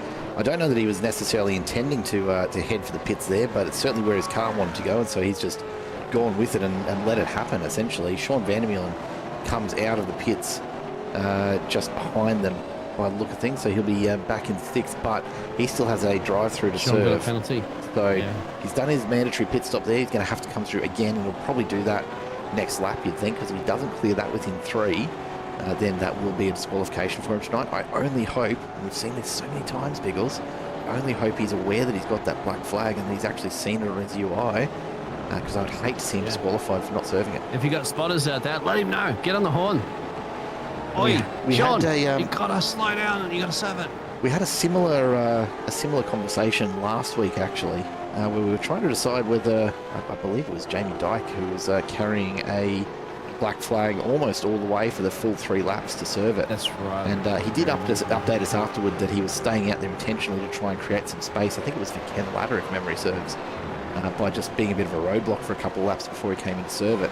And Sean Van der Meulen, not really anywhere near a position to help any of his teammates, so it's in his best interest to really get in and serve that one very, very soon if he can. Well, you never know if remember, we still a potential safety car that come out as well too, so it could certainly flip things upside down. You're still halfway through this race, essentially on lap 15. We've still got 24 to go, so you got Sean's gone in to serve it now. Ashley Hall pulling it up. I don't know. I know he's just stopped it to let all the traffic through. There you go. I was a little worried that maybe he's blowing the motor or something like that, but looks like it's okay. I tell you what, there's been a lot to look at, and that is a drive-through penalty for Ryan Palmer, who's just come in. So I think he's come in to serve that one pretty much immediately. He wants that cleared and off his plate, I reckon. That surely won't be him coming in for his second stop. And it does look like he's just going to roll straight through the pits and come back out somewhere down around 22nd or 23rd, perhaps. As he comes his team's through. waving at him, going, "Hey, I want to put tyres on." Hey, and he's going, I can't. You're not allowed to touch the car, mate. Not allowed to touch the car. Not for a drive-through penalty. They're just going to roll straight past that pit bay and back out the other side. Jason Bentz now sitting in 7th at the moment. Probably not where he was hoping to be at this stage. I tell you what, someone who is very, very happy about how it's played out so far. Dean Logsdale taking the gamble on that undercut on lap 2, and it has served him really, really well. Wayne Walker has absolutely found his pace here in race number 2. It wasn't there in race 1 after that turn 1 issue for him on lap 1, but he's making amends for it here, out to almost 2.5 seconds over Dean Logsdale, who is pretty comfortably sitting in 2nd, and he'll be looking at the likes of Matt Vanderkroon and Jason Bentz and knowing that he just needs to hold them off a little bit longer. Bentz now alongside Damon Fisher. He's on the outside. He's going to widen this turn up, and he's going to try and be later on the brakes. It looks like he's going to get there. Fisher pulls out of that one very, very early, and probably not the worst case scenario for either of those drivers, that's for sure. He might be happy tucking behind him as Sean Van der Meulen's gone down and serving his pit stop actually in the moment from P16. So we'll get that one over and done with. I think he's already done a pit stop, so that's his drive-through. Yeah, he's actually he's come in. Hang on, he's coming to the. Oh, now that's going to be a problem. No, he's actually pulled into the pits. He's gone into the pit, which won't clear that black flag. Now, I think the black flag was cleared before he went in, if I'm not mistaken. It gets cleared when you drive in there, but it shouldn't do, because it should only clear when you actually come through, unless, of course, he's been issued a some kind of stop and hold as well, but it doesn't look that way. That's very interesting. Moment for Top Martin as well. He had to go off to avoid a ton of the cars. So I think it was Michael Whiting going through there, Andrew Rushmore. So Manuel having a bit of a switch through. Dean's in. Challenge back here as well. Logger. So he's going for that second stop. He's going for the big undercut here. Yes. That's what he wants to try and pull on Wayne Walker. He knows he can't catch him at the moment. So Logsdale is committing and also setting himself up for a nice little extra position or two if a safety car does make its way out here sometime soon. Might be the strategy. Enough gas You never know. Oh yeah, look, easily. With these limited fuel tanks? 20 laps, even with a 60% fuel tank, that's no problem at all. These guys will be absolutely fine. He'll be pretty close, I would say, to about half this race distance would be maybe what we'd expect for the lap around here. And look, I'm going to take a big old if guess Wayne's at going to it, respond here, we're going to keep on those lap times because remember they were pretty close as well too. Logger and Wayne Walker, okay, Wayne the Batman Walker. You're determined, aren't you? They were very, very close. Now he's got a bit of traffic to navigate through for Wayne, which he has. So obviously he's going to. I'm going to see whether or not he's going to be interested in going. He's got track position at the moment too, so he's got clean air. He can put back laps in. As watching a fantastic battle at the moment down into P15th, as you can see on your screen. And Dean Logsdale, he'll be happy having the clean air out in front of him. The only thing that's going to bother him at the moment is if Andrew Rushworth decides to spend anything a bit unusual here. Logsdale just wants to establish himself and focus on the road ahead. Rushworth, for his part, wants to go with him. But I think Logsdale will probably have the pace to start to open this gap up. He's going to want that pressure off his rear bar. He's quite happy to let Rushworth and Whiting fight it out here for 16th because Logger's eyes are firmly on the prize at the end of the night, and he's going to be watching with great interest the lap times for Wayne Walker. 125.3 on the last one. Yeah. Let's see what Logsdale can do fresh out of the pits. Yeah, he cleared the other two cars behind him as well too. So let's see. He's going to cross the line at the moment. He needs to be in that 24 club, and what does he get? Well, that's the outlap. There you go. Of course. So he was really slow on the in-lap. Outlap. Must have been, or just really unfortunate positioning as we see Rushworth and Whiting both making an error into turn one. That's cost them both some time and really separated them out a bit as well. So not ideal for either of them. Jason Bentz continues to have Fisher in the rear view, although not at a particularly threatening distance. He is going to have to just keep an eye on him and just try and manage these tyres as we make our way around Sachsenring. Down the hill they go. It's a very, very interesting track layout. From what I hear, it is absolutely terrifying on a motorbike to have to lean it over and send yourself over that blind crest. And it's something that's on my bucket list, I reckon. Go and give that a shot. Sounds like fun. Yeah, just gas it, close your eyes. Well, it's not about closing your eyes. You probably still want to aim for the track, you know? But, it does look pretty menacing. I don't think any of the camera angles... Hit the autopilot button and see if it takes you over the moment. I don't think any of the camera angles we've got really do it justice. And no further we might action. try and... Car 16 and car 016 as well. There you go. So just a few more getting sorted out. Might jump on board with Wayne Walker because he's kind of on his way there. And let's jump into the car. This will give us a really, really good view of this right-hand kink. So he's got to come through just these couple left-handers, and just around the corner is the right-hand crest we're talking about. Look at this. You come around this corner and it's blind. It's a crest. You know the track's there somewhere, but you've just got to hope there's not a car stopped sideways the other side of it. I really don't think that even does it justice from inside the car.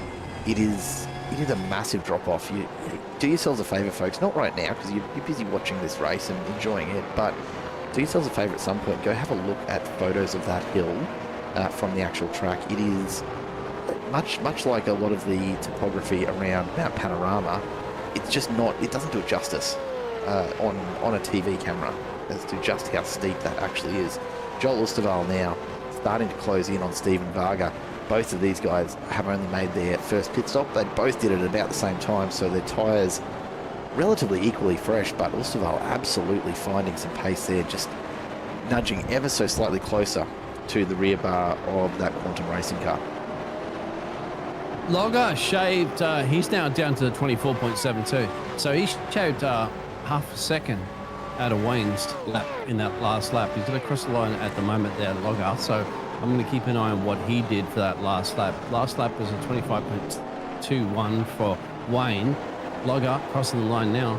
It's a 24.82. So he's close up, hovering around that half a second lap quicker.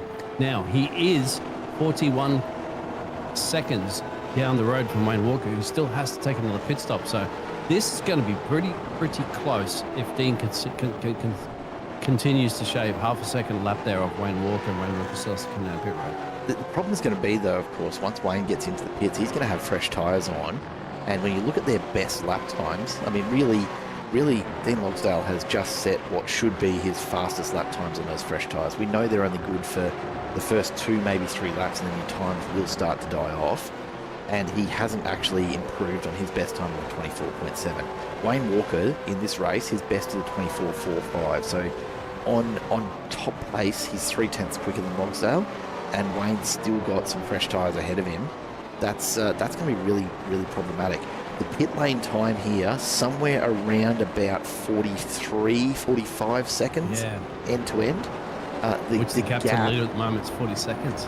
Yeah, the gap for Dean Logsdale is pretty well bang on 40. So he's not going to undercut Wayne Walker at this point. He's got to pray for something. I don't know what it's going to be, but he's got to pray for something to make life difficult for Walker at this stage. That's what it's going to be. Keeping an eye on that one. That's the strategy part of the race. That's why you love it here at Alliance Sim Racing, how they do that 2 mandatory pit stops, just to flip it around a little bit and make these drivers concentrate on what's going to happen. So, speaking of concentration, SpongeBob, Ryan Palmer, concentrating at the moment. Honestly, in P19. Ryan's been taking his racing so seriously this year, and he has honestly, for all the shtick I give him, he's honestly come so far in his driving, but I still can't take him seriously when I see the onboard of his race suit and that bloody SpongeBob helmet. Like, how do you take this guy seriously behind the wheel, no matter how quick he is? It's you look down that little picture, the concentration that he's got in his head there. That's what he's behind the helmet. Live something here. Else, isn't it? Something else. Yeah. As he looks to reel in Todd Martin just a few tenths up the road. This is that part of the race where everyone has just a bit of clean air around them. And this is where it can be really dangerous for a driver. They start to relax a little bit. They're not thinking about how much this field is going to bunch all the way up at the outcome of some of these pit stops. So a big moment there for Phil Manuel as he swings way across the inside of the track. Luke Allman's going to go up the inside. They'll be alongside to the braking zone, but Allman's had a fantastic run. Manuel just costing himself a couple of tenths with that very loose exit from the final turn. And Allman goes on through. We were watching on board a little earlier, but got interrupted, so we might check back in with Luke as he... Oh, what a racing ring. He's got himself pretty nicely set up there, doesn't he? It's not a bad look, that's for sure. Triple screen, it looks like. It's got the full seat, got the racing full screen above it as no well. doubt, it's got all loaded in. Oh yeah, that's just to see. Well say smile. Hi mum, I'm on TV. Don't know if he's watching the broadcast at the same time. What do you reckon? Take his eye off the road. Just some drivers do. You wouldn't be surprised because it gives you an indication. It's like the Formula 1 drivers look up at those monitors on the side of the tracks, right, to see what's the other racing action is happening. So you'd be surprised if he doesn't have it up there too, mate. No, that seems like a lot to concentrate on as Palmer makes his move and goes on past Todd Martin. And we're about to see potentially the same here. Dean Logsdale on Mick Clifton flies around the outside over the crest and down that long hill. And Logsdale goes through into 14th. Mick Clifton left in the dust. Matt Vanderkraan into the pits for his second stop. So this will be one to watch. Dean Logsdale, let's see where he comes out. He's on his way up the hill. Vanderkraan's in his pit bay. He's got about 10 seconds till we'll see him out the other side. I reckon Logsdale is going to be well and truly past him by that point. Keep your eye on the pit wall in the background. Nothing in it. Yep. Nothing in it at all. There's daylight between Logsdale and that's Vanderkraan another now. 20. Last lap 25.65. That's a little slower than Wayne the Batman Walker. So You've got to stop trying to make the Batman stick, Biggles. It's just not going to stick. Yeah. It's not going to stick. No, it won't. But I'm sorry about that one, Jetstream, Jared. Matt Vanderkraan out of the pits. He's looking to get some temp into those tyres as quickly as he can.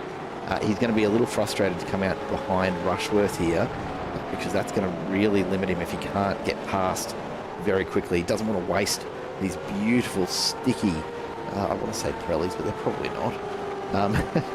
They're, in any case, they are brand Zeros. new. And he is currently wasting them a little bit by being stuck behind a bit of traffic here. Andrew Rushworth yet to come in for his second stop, and Vanderkran's going to need to do something here if he doesn't want to throw away the advantage of the fresh tyres. Greg Rose has gone around as well as Mark Pointon is headed down into pit road. Greg Rose has crashed exactly as mentioned there up on the information. He's back on track, but so it shouldn't have held up too much. So I don't see too much damage on his car, so he's going. But a few more pit stops as well. So Bug's in, Luke Orman's in, and Phil Manuel is in.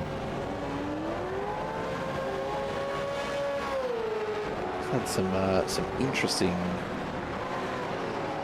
little moments there. I was just wondering if we were about to see a safety car call, because we did see a little bit of movement in the pits of about safety car pilots, but I think it might have just been Brad Grant switching places with Tim Nicol in the ready 5 seat there, just waiting in case he does get called out. Vanderkran gets through Rushworth, as we see a few pit stops there out the back. Steve Varga, Luke Orman and Phil Manuel all on their way out of the pits, more or less together at the moment. Wayne Walker is in P1. Wayne's in. So this will be the watch point. What are we looking for? Dean Logsdale, there he is in 8th. Oh, you can't see it happening. The gap was 41 and a half or so when Walker came in. They're going to be close. I think he's got him. I predict that Logsdale's going to come out about a second and a half behind Wayne Walker here still when Walker does come Wayne's back still out. up on the jacks. We'll get you information on that one. He's coming out now. He's coming out now. So where is Logger? Just to the back of the you're right on that entry. one. Wayne should come out. Log is coming down the back stretch now. Even with a bit of extra pace, give it a second to stabilise as Walker comes out. But it's actually going to be even more than that. Wayne Walker's retained almost a 6-second lead. That's almost entirely insurmountable for Dean Logsdale at this point. What he's got his eye on at the moment is Matt Vanderkran, 2 spaces further back, and again from the second and third step of the championship battle. That's great news for Dean Logsdale that he's still in a really, really strong position as we get into what is just under 15 laps to go. It's a bit more. But you said he has the tyres now, doesn't he? So he's got to chase down. This is the thing, right? Dean's tyres, they're done. He's made that change on lap 16 for his second stop. This is you're going to see here, and I'll almost guarantee it. Wayne Walker's about to set a fastest lap on his, first hot lap. He's got in-time traffic of DC, not even DC. He's got to get past lap car at the moment, Josh Harris. So he does. Can hold him up a little bit. Right, look, he won't set any records on the outlap, but watch for his second one. I think we'll see a new fastest lap. That's what I'd expect at this point with those tyres on. Ken Latta, for his part, just a bit further back in battle at the moment with Todd Martin from Quantum Racing. Ryan Palmer just up the road is doing everything he can to track down Damon Fisher, and you saw him a big wiggle over the crest. Here comes Latta up the inside, makes it look easy in the end. He's going to come out of this very comfortably ahead of Todd Martin and with eyes on the back end of Ryan Palmer, which sounds a lot more intimidating than I think it was intended to. But anyhow, Ryan Palmer will be just watching his mirrors and waiting for Ken Latta to catch up. The 2 Team AJR cars riding side by side at the moment, Johnston and Orman, just trying to decide who's going to be first to go after Vargs in the end. Johnston coming in for his pit stop, so it'll be left to Luke Orman to carry on that battle with Stephen Varga. Rick Vigar is right there behind them as well, as Brad Hayes goes around a bit further back. We'll take a look at that in just a second. But Ken Latta right on Ryan Palmer's tail. He's wasting no time at all. Jamie Dyke comes into the pits. He is, 25 odd seconds rather. 30 seconds ahead of Wayne Walker. That's not going to be enough for him to keep up there, although... Jason comes in from the lead. Jamie Dyke on that pit entry, I think, has been done for speeding on the pit entry. He's picked up a black flag. That'll be probably a stop and hold. And unfortunately for Jamie, that's 2 weeks in a row where an unforced error has seen him land with a black flag. Last week at Red Bull Ring, it was dipping those left-hand tyres just over the control line, the exit line. At the pit exit there, as we see Palmer squeezing Latta all the way to the inside of that curve. He doesn't want to make that pass easy at all, but in the end Ken Latta just charges on through. Jamie Dyke is not having a good run at all, and this stop and hold will be about 40 seconds for that speeding on entry. We'll see if we can. Top 10. Oh, that's gonna be it for him. Yeah. Let's see if we can get a bit of a shot of this, if possible, as he comes into the pit lane. Poor old Jamie Dyke. Wayne just took essentially at the moment. Oh, that was a very fast. Well, look at the lockup as he tried to get it down to speed. He will be ropeable.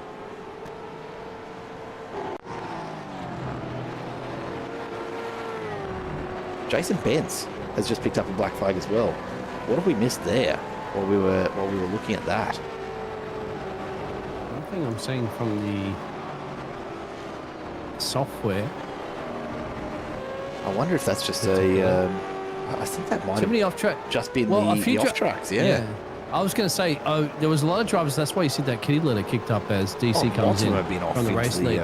Into the pits, haven't they? Because of that, remember, multiple amount of times you get that, eventually iRacing will give you a drive-through. So that's something that will start kicking into play. Some of these drivers might be nursing very close boundaries to their off-track excursions at the 7 drive-through.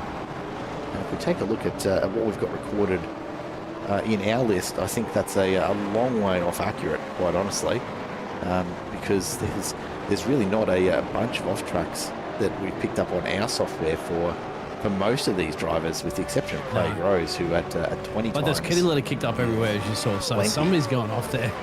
Yeah, look, I don't know who it is based on our list, but there's definitely people going off track on a very, very regular basis, because that kitty litter does not seem to be getting cleared here tonight, as we see a big group starting to come back together on the other side of those second pit stops.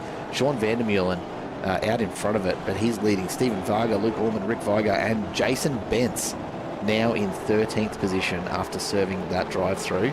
That is going to make a massive dent on his podium step hopes in the championship, because he is a long way down from Logsdale and Vanderkruijs sitting in 2nd and 4th respectively.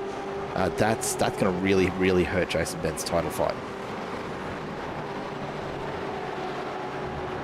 So it's calm before the storm, essentially with 10 laps to go in our main feature race tonight. That's where the hot zone is. You can carry up the senior pitches. That's from P9, 10, 11, and 12, and 13th actually with Bentz, who's down 12 places for the 100, but I remember he had a penalty to serve as well too, so I believe he had the penalty, if I'm not mistaken. Yeah, he's just served that drive-through, so he's dropped back out here in 13th, and look, it doesn't look good for him, because he's got 4 cars ahead of him that are going to be very, very difficult to make a pass on while they're all battling with each other as well.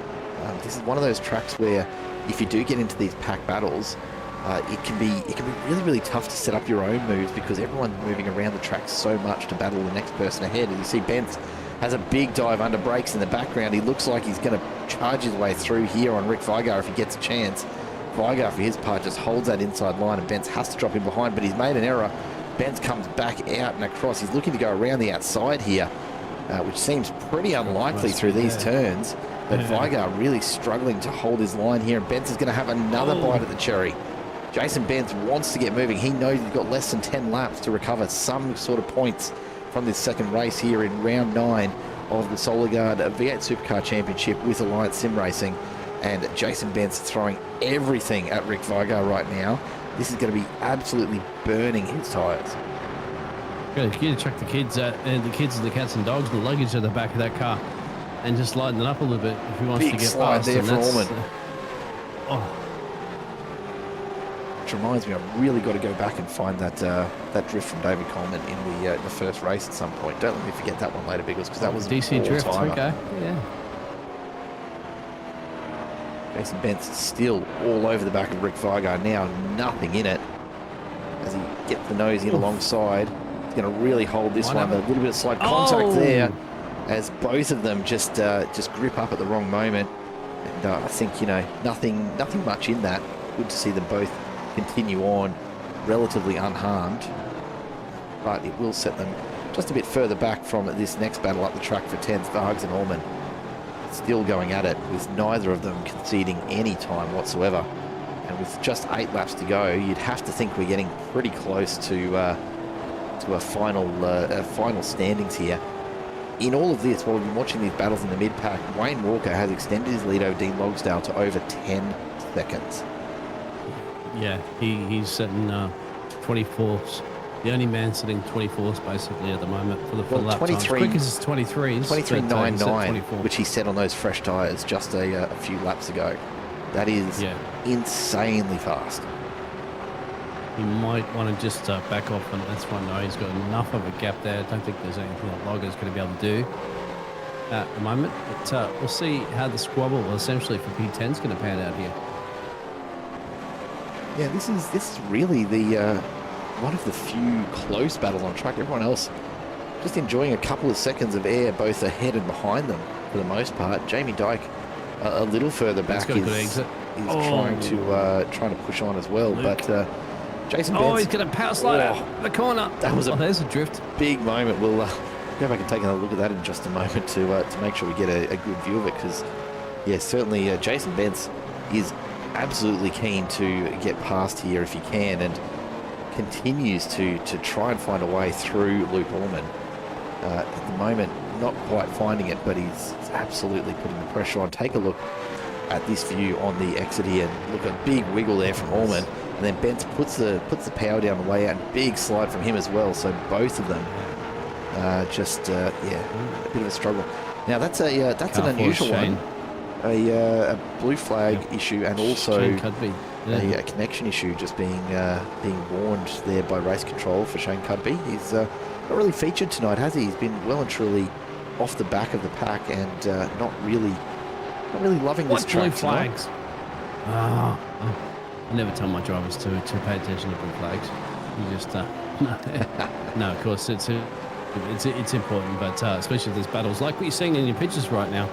If you're approaching a back marker and they're in your way, it gets frustration from a lot of the drivers, but we don't know. Race control's on top of all that. Thank you very muking for the race control for looking at that one. Unfortunately, I don't think any of these drivers out there, Brad or Tim, are going to get out there and actually lead a lap under the pace car, safety car. Oh, big moment as well for Benz again.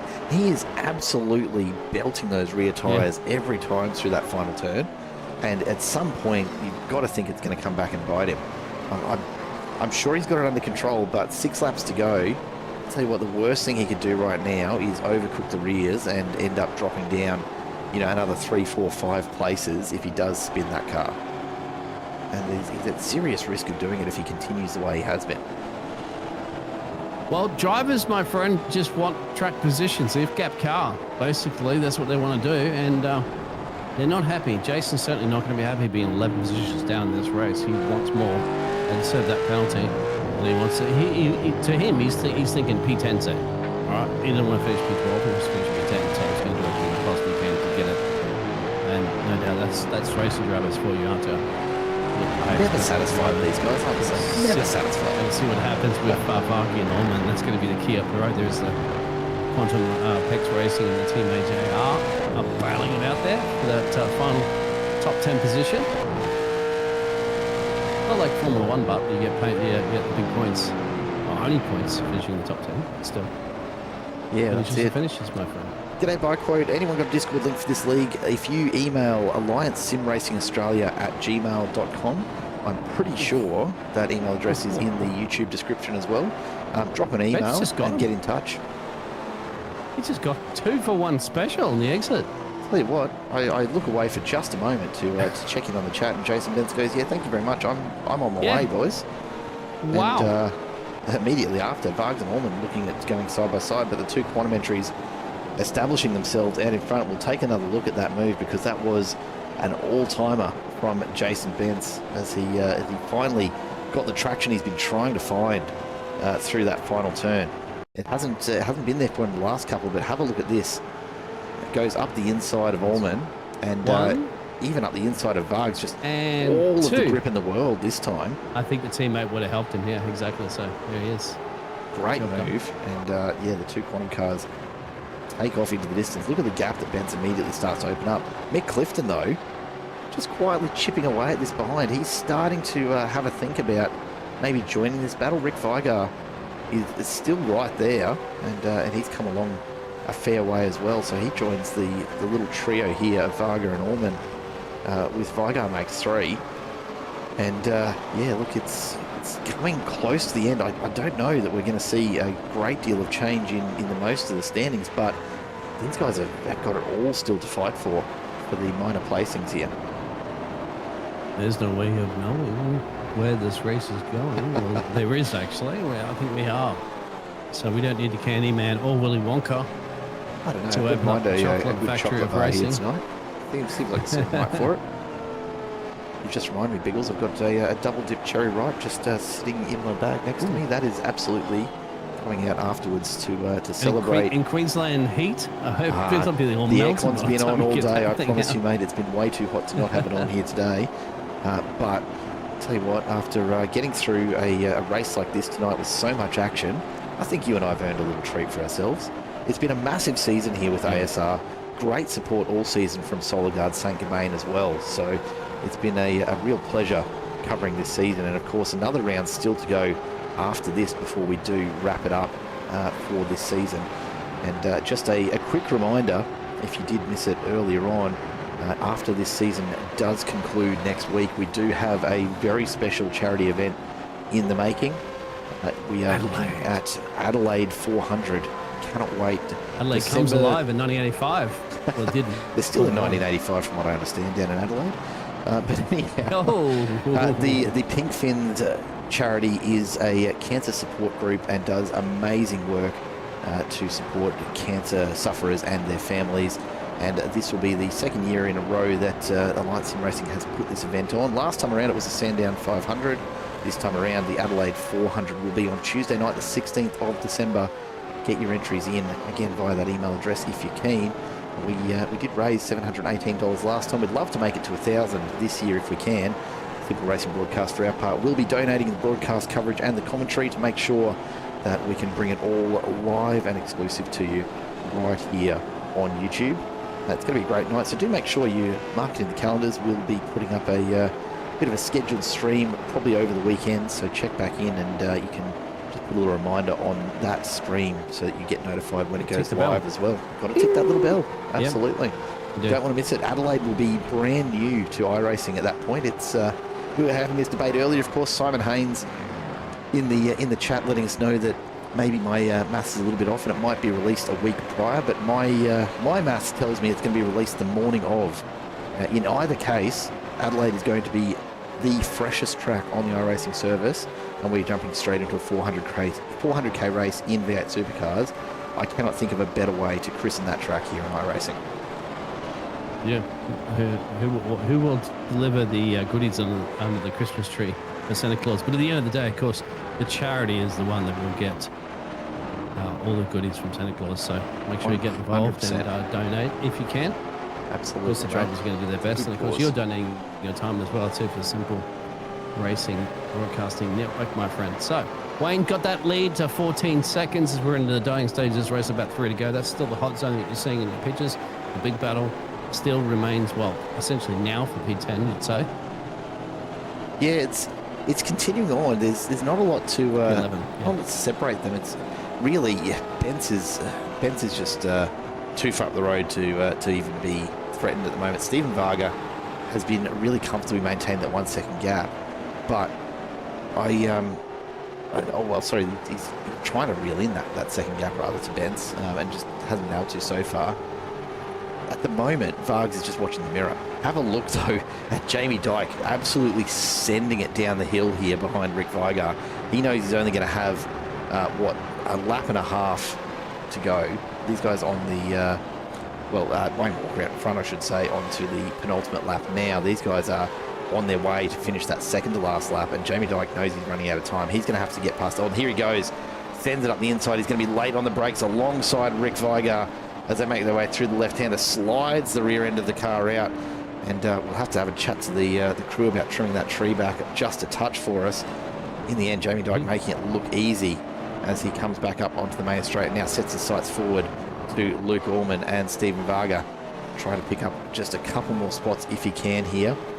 We'll check it out with front runners Wayne Walker, all on his own, 15-second gap. absolutely astonishing. I honestly thought from the performance in race 1 that he was going to struggle here tonight, and that maybe this was just one of those tracks that didn't suit him. And I swear he's just playing silly buggers with me, because this sort of lead we haven't seen from him in a very, very long time. He's just absolutely dominated this second race here tonight at Sachsenring, and it doesn't even look close. There's the white flag. So Wayne Walker starts his final lap. It's going to be 15 seconds and change before this man, Dean Logsdale, crosses the line and takes that same white flag.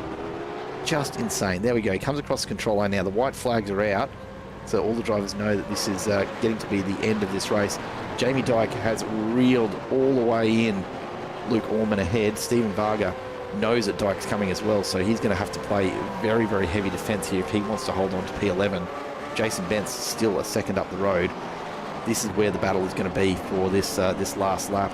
Don't miss, though, the battle that's forming up here. Damon Fisher's had a horror last lap, 26.69, allowing Ken Latta to get within potentially striking distance on this final lap. So we'll just keep an eye on that. But this one is where it's at right now. Stephen Varga, Luke Orman and Jamie Dyke cross the line to start their final lap. Orman defending the inside from Jamie Dyke. Dyke looking to go over and under here if he can. Nowhere to go, though, between turn 1 and 2 here. Through Coca-Cola Curve they come, and down onto that final lap of Saschenring. It's been across that line right now too, mate. Only one more corner. Yeah, there's not much in it, is there? And we go to the finish line, and there's Wayne Walker coming across the line. That's how far in front he is of that battle. He's just crossed the line. Dean Logsdale, 16 seconds back, is not even on the final turn yet. He'll come up the hill now, and will cross the line in second place. And then Mark Poynton, just a little behind, comes across and picks up a podium spot as well in third. We've got a bunch of other cars just coming across. Matt Vanderkruijm picks up fourth, which is great news for his potential to still fight for a podium spot. Damon Fisher and Ken Latta will cross the line in that order still. And then David Coleman is just now getting to this final turn. He's got Joel Oosterwal just behind him, but it does look like he's going to hold him off here. So it'll be Coleman, Oosterwal and Sean Vandermeulen coming across the line. And then here comes Jason Bentz with Stephen Varga right behind him as well. Luke Orman, Jamie Dyke, Rick Vigar. Throw a blanket over the five of them there. There's nothing in it. The control line a long way further back. But I tell you what, Dean Logsdale has been doing everything he can to use up the last of those tyres, and it looks like we've just missed it, unfortunately. Todd Martin and Ryan Palmer battling it out now as some of the last drivers yet to complete their final lap, and it looks as though Palmer's going to have the exit that he needs to hold on to this one as they come across the finish line. A fantastic finish to the penultimate round of this season, and really, in the end, a just simply dominating result for Mr. Walker in amongst that. Let's take a look at the results. Wayne Walker finishes with a 16.2 second lead. Absolutely phenomenal. Dean Logsdale, you'd have to think by this point, and we'll certainly take a look at it in just a second, but you'd have to think he's pretty well cemented that podium position, be it second or third. He's put himself in a brilliant position to bring home the championship from that perspective. Mark Poynton in third, ahead of Matt Vanderkruijm in fourth, who also has one extra hand on a podium spot after this second race. Then David Fisher in fifth, ahead of Ken Latta. David Coleman and Joel Oosterwal ahead of Sean Vandermeulen. Jason Bentz finishes up in 10th place ahead of Stephen Varga, his teammate at Quantum Racing, with Luke Orman behind them in 12th. Jamie Dyke and Rick Vigar not far off the back either. Massive race, plenty more to come as well. We will just wait a moment to see if we do have an opportunity to have a chat to the podium in the correct sort of order. But for the moment, I think we might just go to our second place finisher in that race. Logger. But our winner from race number one, and this is Dean Logsdale. Dean, you with us? How are we going? Mate, doing well. More importantly, how are you? That was a pretty productive little set of racing for you tonight, wasn't it? Congrats on the win in race one, and not too bad, backing it up with the second place in race 2. Yeah, thanks, mate. No, that was a lot of fun. It's a technical track, and yeah, it was just a case. I got lucky, obviously, with the champ going off in turn 1 in the first race, but I definitely thought I'd take advantage of that. And, Matt's been driving well in practice and putting in some great times, and he made a little mistake. Just before you come down, I think it was turn 10. I got the run on him, and yeah, took the opportunity, and then just tried to keep it clean in the first one. Well, it's certainly paid off. The second race, though, I've got to ask. We were not quite sure what to expect from Wayne after that first race. I mean, obviously he had that minor incident, lap 1, turn 1, but didn't move back through the field as we were probably expecting him to.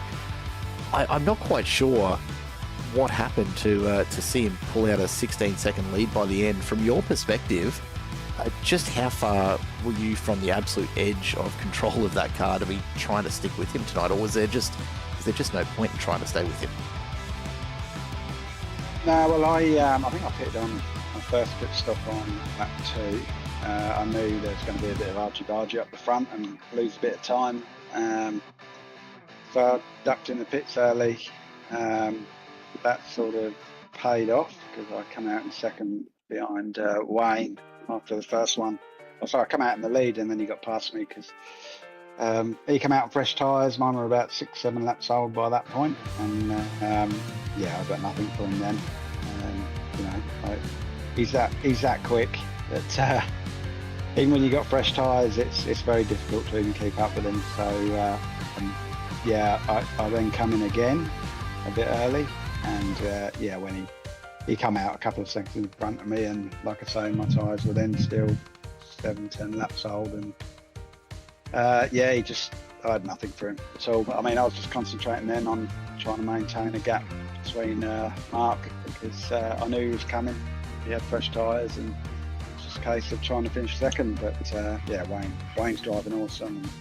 And, all the guys really, Mark Point and Matt Van der Krant, awesome race by Damon. And I got a bit unlucky as well with some back markers. I think a few of us did. Well, mate, look, it's still paid off pretty nicely for you. So I can't argue with that. But we are going to move along quickly through these interviews. I'm very aware there's a pretty sizable storm happening outside, and I'm hoping that we can make it to the end of our coverage without it being cut off. So, Dean, before we let you go, anyone you want to say hello to quickly before we do jump on along? Yeah, definitely all the 9-5 boys. We've had a great week practicing on the track, and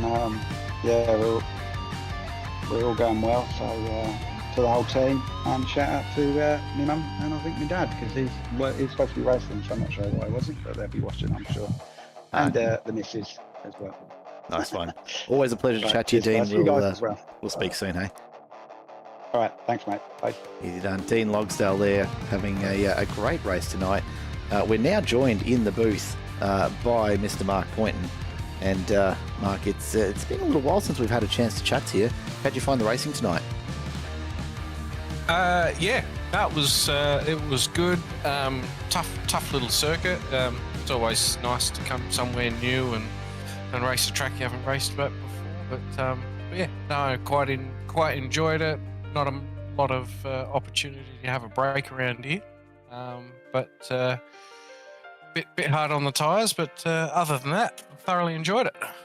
Yeah. So tell us a little bit about the tyre wear. We were kind of expecting to see that it would be pretty difficult out there, just given how little the supercar tyres do like these extended corners. Did the track conditions make that just perhaps a little bit less of a factor than you're expecting, given how relatively cool the track temps actually were, or was it still a pretty big battle the whole way through? I found it still a bit of a battle, just a balancing act on the throttle, especially coming through that first section, just constantly balancing the throttle for most of, about half the lap, and then basically the last corner onto the main straight as well. I'm trying to get a good exit out of there. Very easy to light the the back tyres up. So I guess look, I mean, I guess the conditions were favourable for the tyres, but my right foot wasn't. And that is often the way, let's be honest, in a V8 supercar. So, mate, good to see that you did end up with a decent result despite the challenges tonight. We're going to just keep rolling along here to make sure that we don't get taken out by this storm up here in Brisbane this evening. So, before we let you go, is there anyone you want to say hello to and take that moment while you're in here with us again here for round 9? Yeah, look, absolutely want to thank you guys for the broadcast and Solar Guard. Without you guys, we don't have a league to race in. And then from our team perspective, Juiced Energy, Racecraft Simulations, Blue Stampede Labour Hire, Tailored Consultancy Services, and Stogport. Big thanks to them. Lovely work, Mark. Always a pleasure to chat to you, mate. Thanks for dropping by. Thank you. Cheers, guys. Mark Wynn takes out the 3rd place in that final race. And the man himself, we've spoken to him so many times, of course, this season. He comes back to the booth once more. Wayne Walker, great to have you back with us. Yep, thank you. Good to be here. Mate, not the first race you would have been hoping for, I'm sure, but more than made up for it in the second. Talk to us a little bit about the first race before we come back to this final one. Was it just that difficult of a story from where you ended up back in around about 10th? Was it just that tricky to get the passes done in that sprint race? Yeah, that stupid mistake into turn 1, a little bit too deep and off into the gravel. But yeah, I was that's all I could get back to. It's mate, I'll tell you what, it is nice not to the see easiest you. track to pass on. It's nice to see you are human from time to time, and that mistakes do happen, because it's not often we see something like that from you. The reason that number 1 is on the side of the car, and certainly race 2. More than made up for it. A 16-second win in the end, just absolutely massive. We haven't seen that sort of performance from you for a little while. Sachsenring, is it one you're familiar with? Is it a new track to you? You just happened to gel well with it in that second race.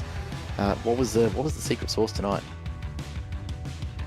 No, I've I know the track, but not like from MotoGP, like on PlayStation and that. So I know the layout of the track, but just not with the supercar. But yeah, I sort of got to know the track pretty quick, and yeah, sort of feel had a little bit more pace than most of the other guys. But yeah, just stuff up in that first race made it hard. But then the second race, pitted early, tried to get some clean air, and by the time we had all sort of completed 2 stops, I think I was about 7 or 8 seconds in front of Dean, and yeah, from there just kept going. Push as hard as I could till the end. Well, mate, I have to say, we're going to take a look at the provisional standings in just a moment, but I can't imagine that there's anything anyone's going to be able to do to take this championship away from you now. I assume, of course, that you're still planning on showing up next week to finish out the season at Bathurst. It would seem criminal not to, right? Yeah, I think I'm pretty sure the last round's not a dropped round, so if probably should rock up for that then. Not turn up, yeah. So yeah, I've still got to turn up. There's still, if I had problems, it's mathematically possible, technically speaking. Yeah, that's right. Mate, still, look, it's been a mammoth season, but I have no doubt that we'll see you feature in that one as well, I'm sure. We're going to let you get back to it. Before you go, the usual shout out to the sponsors, mate. I haven't quite got them down pat enough to do it for you, so I'll let you lead on. Okay. Just the league, everyone who helps run it, Race Control, Dean and Mark as well on their podiums. You guys in the broadcast booth, you do an amazing job every week. My team, Accelerate Sim Racing, all their help and support as well. Our sponsors, Abbey Timber, Primal Wheels, Box and Lock Narang, and Modern Deck, and all the other competitors as well. Without them, we don't get the sort of full fields, and that makes it more interesting when you sort of hit and end up back in the field, and then you sort of dicing with them as well. So Not much fun doing hot laps on your own, is it? no, it's better if there's the more people, the better. Absolutely. Well, as always, Wayne, a pleasure to have a chat to you tonight, mate. Congratulations on another very promising result there in race number 2, even if you didn't get quite your after in race number 1. And looking forward to, I am almost certain, chatting to you as the official champion at the end of next week. But Bathurst lies ahead, mate. We'll let you get back to it, hey? Yep, thank you. Wayne Walker there takes out the win in race number 2 and really makes it look so easy, Biggles, doesn't he? Oh, absolutely. Yeah. I mean, it's just an outstanding drive and an outstanding championship, really, at the end of the day. For the season, I don't think anybody can touch it now. So brilliant work, my friend Jared. Let's take a look at the provisional standings after that one. And of course, drop rounds to be considered yet. We'll get a good picture of this at the start of next week. But as it stands, it does look at the moment like Dean Logsdale and Matt Vanderkraan will be battling it out for the podium. Mark Point, though, still very, very close behind 1796. Jason Bentz, unfortunately, not the race that he was hoping for, I'm sure, in the second one there, and that's cost him a few points, but he's still not out of it. I don't think I was kind of expecting, Biggles, that we might by the end of this one be at a point where we could potentially call second place. I don't think we can. I think it's still too close with Logsdale and Vanderkraan. Yeah. I think it's going to come down to Bathurst next week for the second and third step of that podium. Yeah, absolutely. We're looking forward to that one too, Joe. So, yeah, it ain't over yet. No, but, absolutely not. WW has Wayne, for sure. I mean, mathematically, I don't think it's possible, but look, as long as he shows up next week, he should lock this away. Yeah. Now, in saying that, I think it was only last season, maybe the season before, where Matt Vanderkraan came down with COVID for the last race, and that was enough for him to lose the championship. So, stranger things have happened. You can't expect this to be done yet. No. Oh well, not at all, my friend. Oh well, mate. It's been great having you back in the booth with us again tonight. Thanks so much for jumping on in with me, and a massive thank you to everybody watching out there. We hope that you've enjoyed the coverage tonight. That does bring round 9 of the Alliance Sim Racing Solarguard Supercar Championship to a close here at Sachsenring. It's been a very, very interesting track to put some supercars around. I think the drivers have probably loved and hated it in equal measure. Up at the pointy end of the standings, the story continues to tighten. Wayne Walker maintaining that control at the top, but that chasing pack still very much in the fight. If maybe not for top spot, at least for that podium. Logsdale, Vanderkraan, Poynton and Bentz all still well in it, and mathematically speaking, quite a number of other drivers who potentially could find themselves picking up a few extra spots yet. With only one round to go, this run to Bathurst is shaping up to be an absolute thriller. A massive thank you once again, as always, to Solarguard St. Gobain for powering Season 6 and supporting the ASR community week after week. And of course, the other sponsors that are on board: Quantum Tint Solutions, AA West Automotive, Nicol Photography, and of course, amazing race control, as always, provided by 24/7 Sim Services. Thanks again to everybody watching along tonight. My name's Jared Cole. In the booth with me tonight, Dean Biggles Hopton. And if you're not with us for the races that are happening between now and then, if you're planning on ignoring us for the rest of the week until we get back to Tuesday, that's okay. We won't hold it against you, because it means we'll see you back here for the big one, the final round at Mount Panorama, the season finale for this season and for this year. Until then, take care and good night. We will see you next time. Goodbye for now.